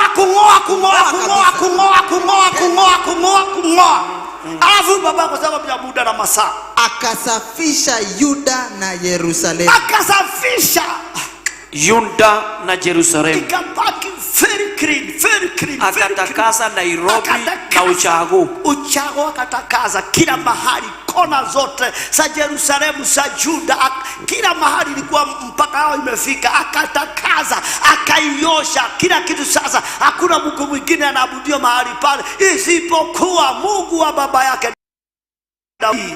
Turuki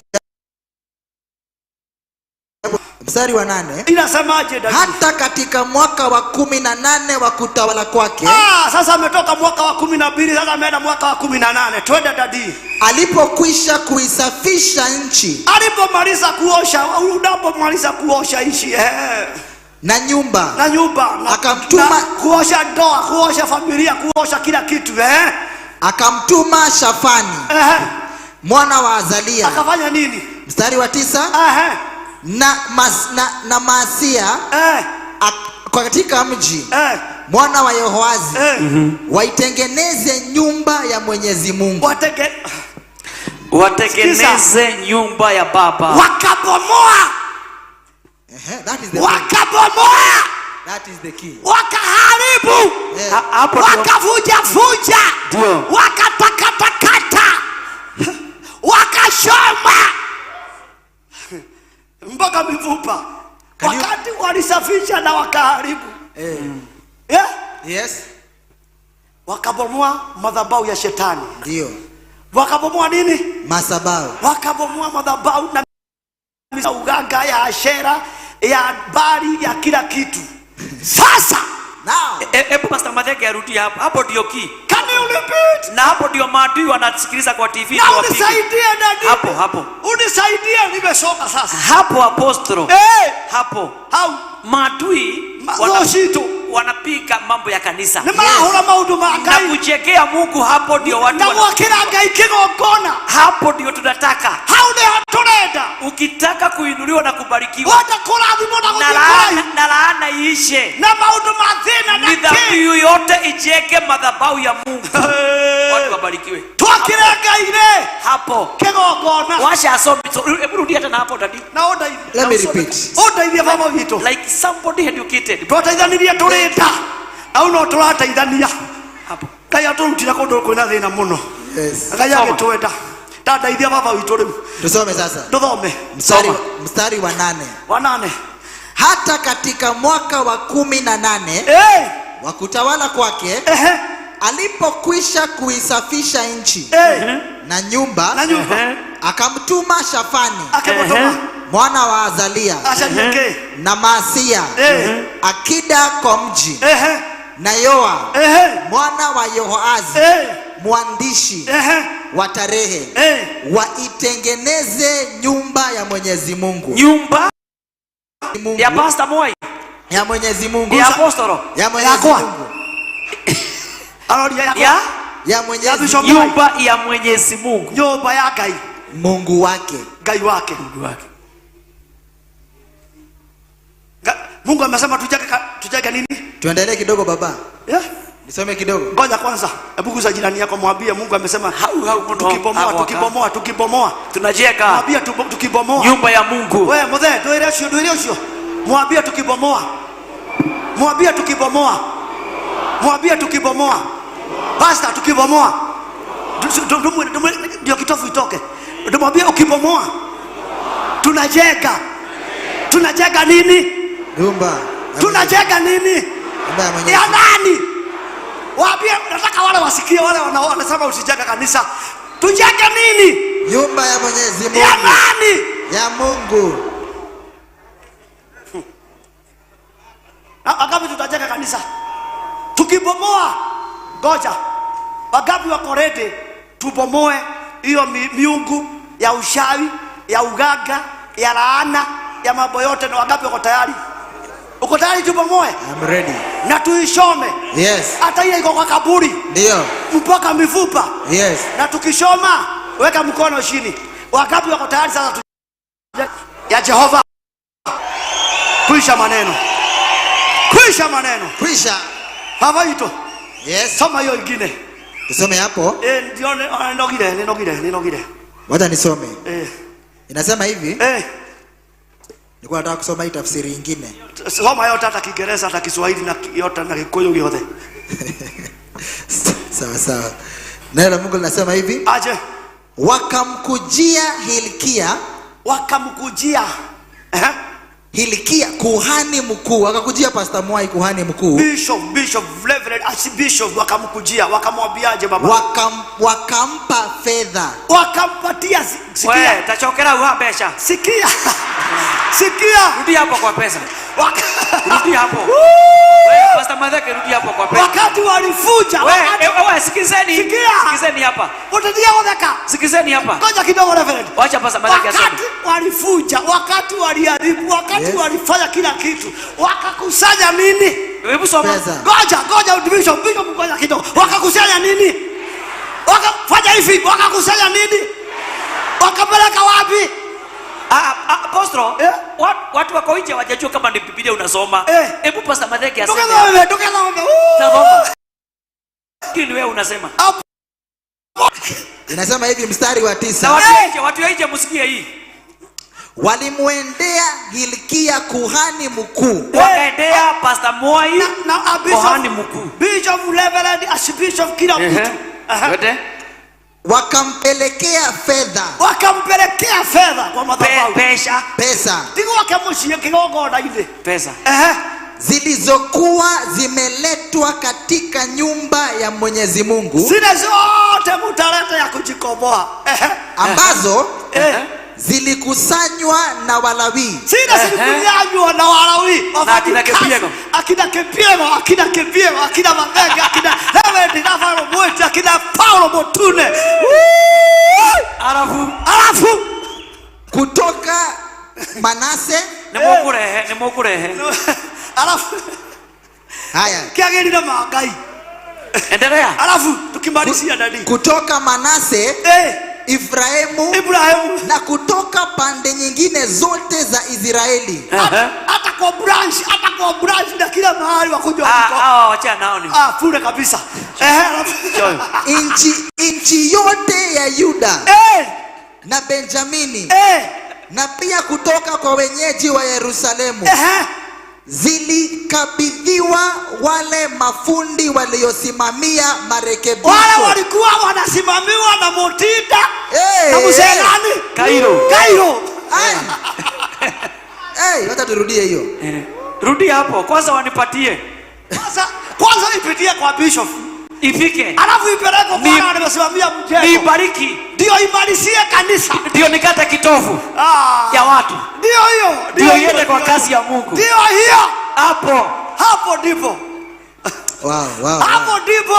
Kwa hivyo kama hajaniletea hapo ndipo wajue mimi ndio mikono ya Jehova. Mwezi wa 8 ndio tarehe ngapi niangalilia? 2 tarehe 2 tuendelea. Maibu wote wa kanisa hata kisho imekoka. Akile gai wauga toka kanisa. Toka kegogona.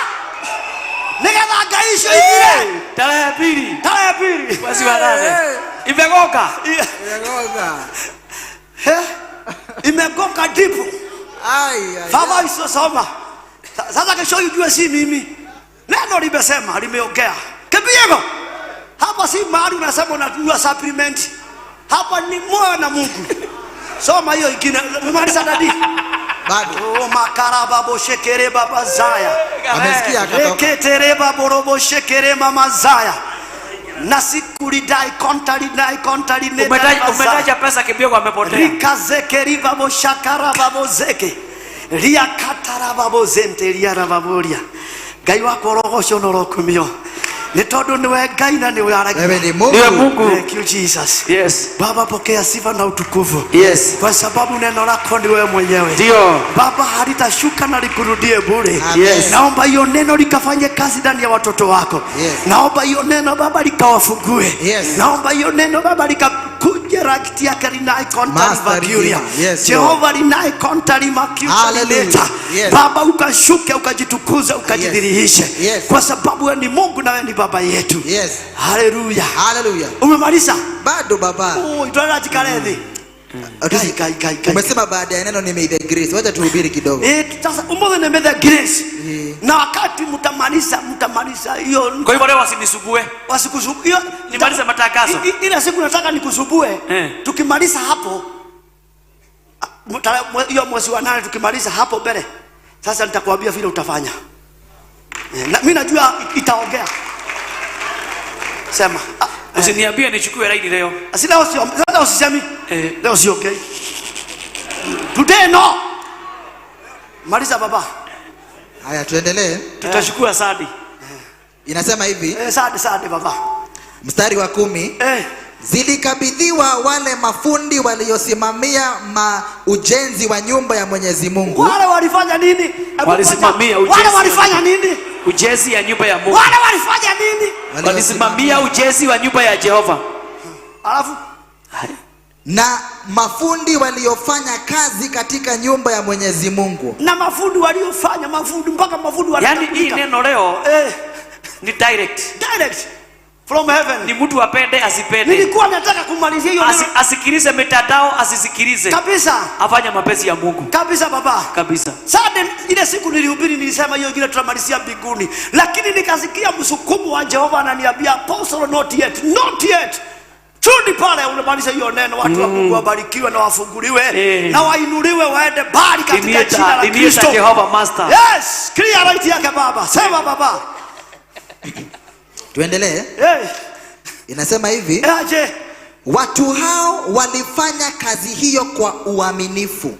Basi Wale nyinyi mnasimamia mafundi sio mimi naongea, not me, not Apostle James Kiongo. Lazima wewe waaminifu. Makalidai kontarifa kiuta riteta linai. Wala wanasimamia hiyo mjengo. Mungu ameniambia, amesema lazima wawe waaminifu. Waaminifu. Si jaro. Kwa sababu hiyo pesa ni ya kujikomboa na kujitenganisha na ushawi na uganga na mambo ya devil. Kwa hivyo lazima nao wao waangalifu. Wakikula shilingi moja, wakikula moja kinyume na mapenzi ya Bwana, lokote kele baboria. Diari ya mno. Mama wange. Inasema hivi. Turuke hapo chini kidogo. Bwana kienda ihenya. Haya, twende hapo chini. Na ni kama nilikuwa najua nikasema Bishop ataongea tena. Akuje tu aombe maombi ya mwisho watu waende nyumbani. Endelea tusikie. Inasema hivi 14. Wakati walipokuwa wanashughulika na utoaji wa pesa, wakati yako wakati walikuwa na shughulika kutafuta hiyo pesa ya kujikomboa, wakati walikuwa na shughulika hudio usa nilia mashughulikaga usharia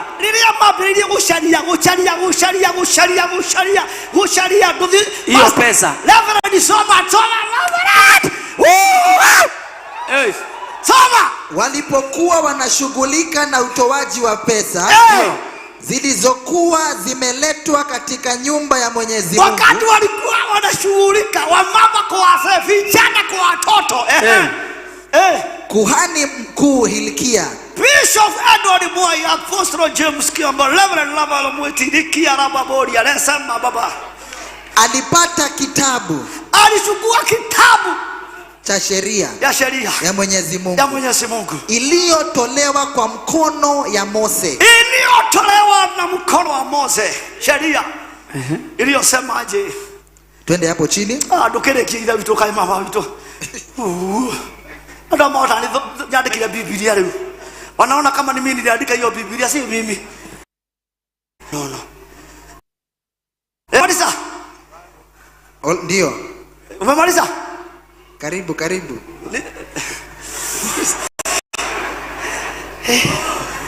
Madhege mnataka kunimaliza.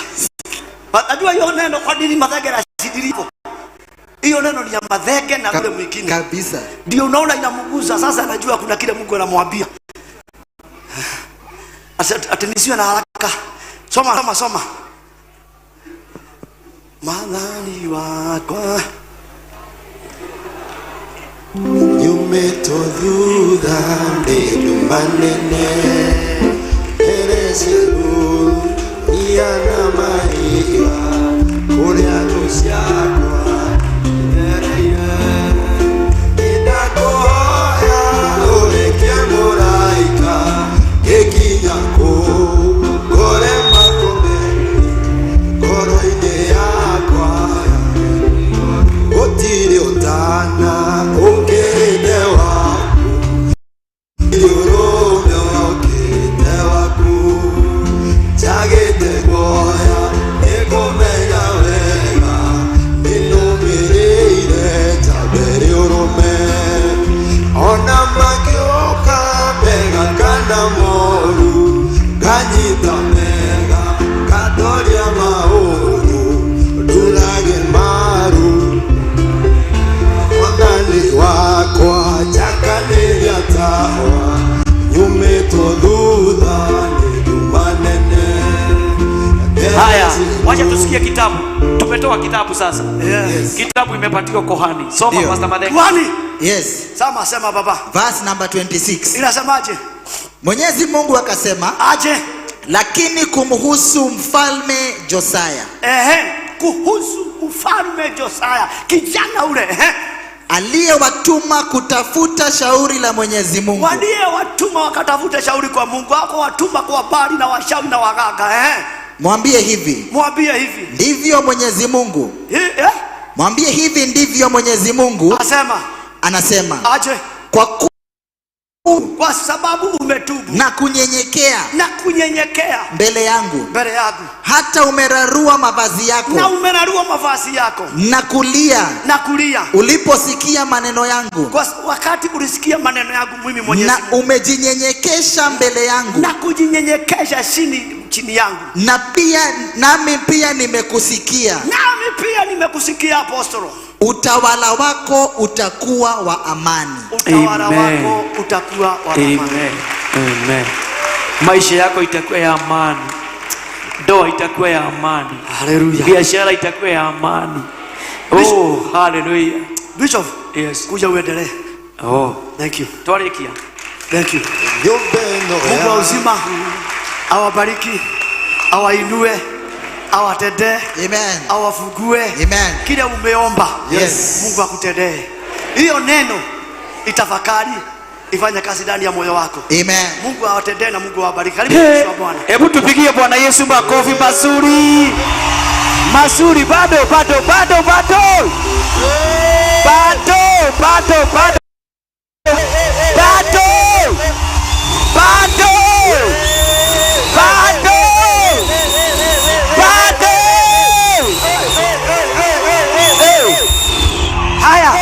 Haya. Nikiwa nani amesikia hiyo neno na anajua hiyo neno ni yake? Amen. Nani anajua hiyo tarehe nimetaja bi, hata sijaangalia kalenda iko kwa kichwa, sijui imetoka wapi. Tutakuja leo, tutakuja kutakasa kwetu na nyumba zetu na familia zetu na kila kitu mpaka Mungu afugue njia zetu. Kuna mahali niliwaambia, sasa hii nitakuja kuambia siku moja, nitawaambia kwa nini tulikuwa karibu tukosane na Mungu, lakini sasa nimejua sababu. Juu Mungu hataki tuende kanisa mpya tukiwa na shida yoyo. Nimejua. Otherwise, God bless you apostle, umetupatia neno mzuri, neno ambalo itatusaidia. Usitakajwe na mtu. Wewe mwenyewe ndio utajikomboa, wewe mwenyewe ndio utajifungua. Usitakajwe. Na hapa hakuna mama na mzee na mama, ni wewe pekee. Lazima ukumbuke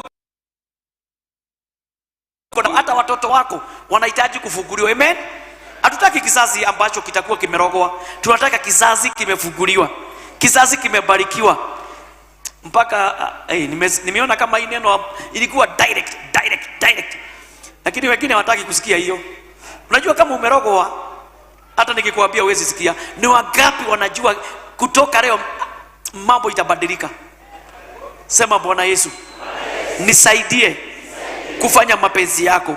Sitaki kuishi na hizi laana na vitovu za mababu na manyanya, za maanti na manko, za watu waliniwekelea mikono ya uchawi na uganga, nikaishi na umaskini. Nimeikataa leo. Nataka kufunguliwe, nataka nibarikiwe, nataka niinuliwe. Hilo neno liwe na wingi ndani ya maisha yangu. In Jesus name I pray. Wale wajaokoka inyo mikono juu kwanza. Usitoke live. Kuna kitu nataka kusoma hapa. Wale wajaokoka, na wangapi wajaokoka inyo mikono juu niombe. Unajua wokovu ni kitu mzuri. Kitovu ya wokovu. Kuna watu very good. Kuna mtu pale, kuna mwingine hapo, kuna mwingine hapa mbele. Rudia nyuma yako, sema Bwana Yesu, nimekuja kwako. Mimi ni mwenye dhambi. Nisamehe dhambi zangu na makosa yangu yote. Uniondoe kwenye kitabu cha mauti na uniandike kwenye kitabu cha uzima wa milele. Kuanzia leo nimeokoka na nimeamini. Baba, katika jina la Yesu Kristo naombea kila mmoja ambaye mfalme ameinua mikono yake. Baba, muoshe, Baba mtakase, umuokoe siku ya leo. Umuondoe kwenye kitabu cha mauti na umuandike kwenye kitabu cha uzima wa milele.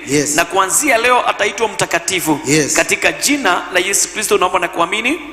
Haya, tukitayarisha sadaka zetu, matoleo zetu, kuna watu wengine walituma pesa zao rate kutoka nje, na ni mzuri niwataje wakinisikia. Ndio nimesema tusitoke live, lazima niwataje. Nitaanza upande wa chini. Ule anaandikaga anaanzaga juu, sijui unaandikaga opposite. Ukianza wale kidogo itarudi chini. Kesho usiandike hivyo. Haya, Resho Modhoni from Saudi Arabia alituma 5,000 akaweka kwa account. Nancy Bushi from Saudi Arabia 5,000. Mama Ngendo from Thailand 6,000. Then Ngendo mwenyewe from Thailand 10,000. Margaret Modhoni from Lebanon 10,000. Lois Mwende sehemu yako wapi 10,000. Keith Kenoti from Qatar 20,000. Susan Wajira from Canada 20,000. Millicent Biu from Qatar 20,000. Grace Wajiko from Inland 26,000. Then tuko nani? Niko kwa Grace. Sijakosea, niko kwa Grace. Joyce Kareidi, not Kareidi, Karehe from USA 40,000. Then Kevin Kamau Gadhu from Kuwait 50,000. Nancy Wageshi Gadesha from Dubai 50,000. Maureen Keboiko USA 50,000. Mr. and Mrs. Karoga from Australia. Na brother from Mr. Karoga, ripoti yako nilishika na tutapaga mambo yote itakuwa sawa. Asasashi tumesikia na tutampaga Mr. Karoga mahali mliko na mke wako, hiyo mambo nilishika, nilipata SMS yako na tuko pamoja. Mr. and Mrs. Karoga from Australia wakatuma 100,000 na ni kama kuongeza, ni kama alikuwa ametoa. Then Grace Gadhurimo from Australia 100,000. Peter Nyaga, ndio nilikuwa nimesema Sunday haiko imefika, hata nikaanza kupata tatanishi kidogo, lakini sasa nimejua ilifika baadaye. From USA akatuma 200,000. Then wa mwisho ni Evelyn and Paul, Mr. and Mrs. Evelyn and Paul from Germany wakatuma $500,000. God bless you. Thank you very much. Mwapigie makofi mazuri sana. Nataka kuwapea sadaka, niwape fungu la 10 na Mungu atatubariki sana. Kwa hivyo nyinyi mko nje, wale wako nje wametuma hizo pesa, nashukuru Mungu sana sana sana. Tunaendelea mzuri, kanisa tunaendelea mzuri. Mungu awabariki sana. Tukifika maybe August, wale wako ngambo nitawaekea hapa kwa TV. Watu wetu wale wako ngambo wamesimama na sisi. Saa ingine mnauliza tumefika wapi, tumefanya nini? Na juu mnatupenda, hata kutuma pesa yenu ni upendo mkubwa. I will make sure August ikifika tutachukua video mzuri, tutawekea kwa video muone ile kazi mzuri tunafanya, na hata ile msaada kidogo mmekuwa mkitumia ile kazi mzuri tumefanya kwa hiyo mwaka moja, kwa sababu kanisa tulianza mwaka moja imeisha. Na nataka niwaambie kwamba 90% 90% tumefanya kazi, 90% tumefanya kazi. Ile kazi tumebakia sasa sio kidogo, ni kubwa, kwa sababu hatujaweka tirazo, hatujaweka tiles, hatujaweka viti, hatujaweka maspika, hatujaweka gabros. Ni kazi kubwa. Kwa hivyo tuko na kazi kubwa, lakini ile kazi kubwa sana ilikuwa inafanyika ambayo ilihitaji pesa nyingi kwa pamoja, tumeifanya 90%. Kwa hivyo hata wale wako hapa Kenya na maybe kwa M-Pesa au kwa simu au kwa account umeona hii kazi tunafanya na umesimama naye, Mungu akubariki sana. Tumefurahia, si jambo la kawaida. Kanisa ujeko na miaka mingi watu hufanya kazi bila uaminifu, lakini tumefanya hii kazi kwa mwaka moja. Sasa tuko na mwaka moja na miezi inaelekea miezi 2, na hiyo kazi kufika hapo 90% sio jambo la kawaida. Imegharimia mkono wa Bwana, ingawa tuko na madeni mingi, lakini tunajua yote tutailipa kwa sababu ya neema ya Mungu. Mungu awabariki sana. Kwa niaba ya Jesus Winner Ministry yote, kwa niaba ya wafanyikazi ambao tunafanya kazi nao pamoja, wazee, wamama, wachungaji wenzangu, washirika wote, tumeshukuru sana. May God bless you. Mahali pote Mungu akubariki, Mungu akutende mema, na tunashukuru na tujachoka kukuambia we need you. Tunakuhitaji, wewe ni wetu, na tunakuombea sana. Mahali hatuwezi fika, kuna Mungu anafika. Mahali hatuwezi kanyaga. Unajua nyinyi mlitutangulia mbele, lakini tunasema Mungu awabariki sana. Ni kwa neema ya Bwana, na Mungu awabariki na Mungu awatende mema. May God bless you. Wewe unatuma tithe yako, Mungu akubariki sana. Wewe unatuma pesa yako kwa account au kwa M-Pesa, may God bless you. Nimesema Mungu awatende mema. Hii maono, a vision, maono hatungeweza itimie na haitatimia kama hatuna msaada wako. Mungu ametuita, lakini kuna kitu hatuwezi fanya peke yetu. Tunakuhitaji wewe, na umesikia neno na unataka kufanya mema. Simama nazi na Mungu atakubariki sana. Tumeendelea mzuri, na najua ya kwamba siku ile hata nyinyi mtakuja hapa, mtajivunia, mtafurahia, na Mungu atawabariki sana. Kwa hivyo dakika hii ningetaka niombe sadaka zetu, material zetu, fungu zetu za 10, shukrani zote Na tuwe waaminifu kwa Mungu, usidanganywe. Hebu niseme hata kabla niombe. Mimi napenda kuongea ukweli, lazima niongee. Either utapendwa hautapendwa, na apostol amesema apendi kupendwa, lakini kupendwa ni Mungu ananetaka upendo. Sikia hapa. Hata usipotolea Mungu, washai wanatolea miungu yao. Si unasikia Ashera walikuwa wanatoa? Si Bali walikuwa wanatolewa? Kuna watu wanatolea mababu waliokufa na majini ndio wewe uishe. Unaambiwa usitoe ndio uishe. Wanajua siri yako. Wacha nikwambie, mtu wa kukumaliza ni wakati secret. Wakati ya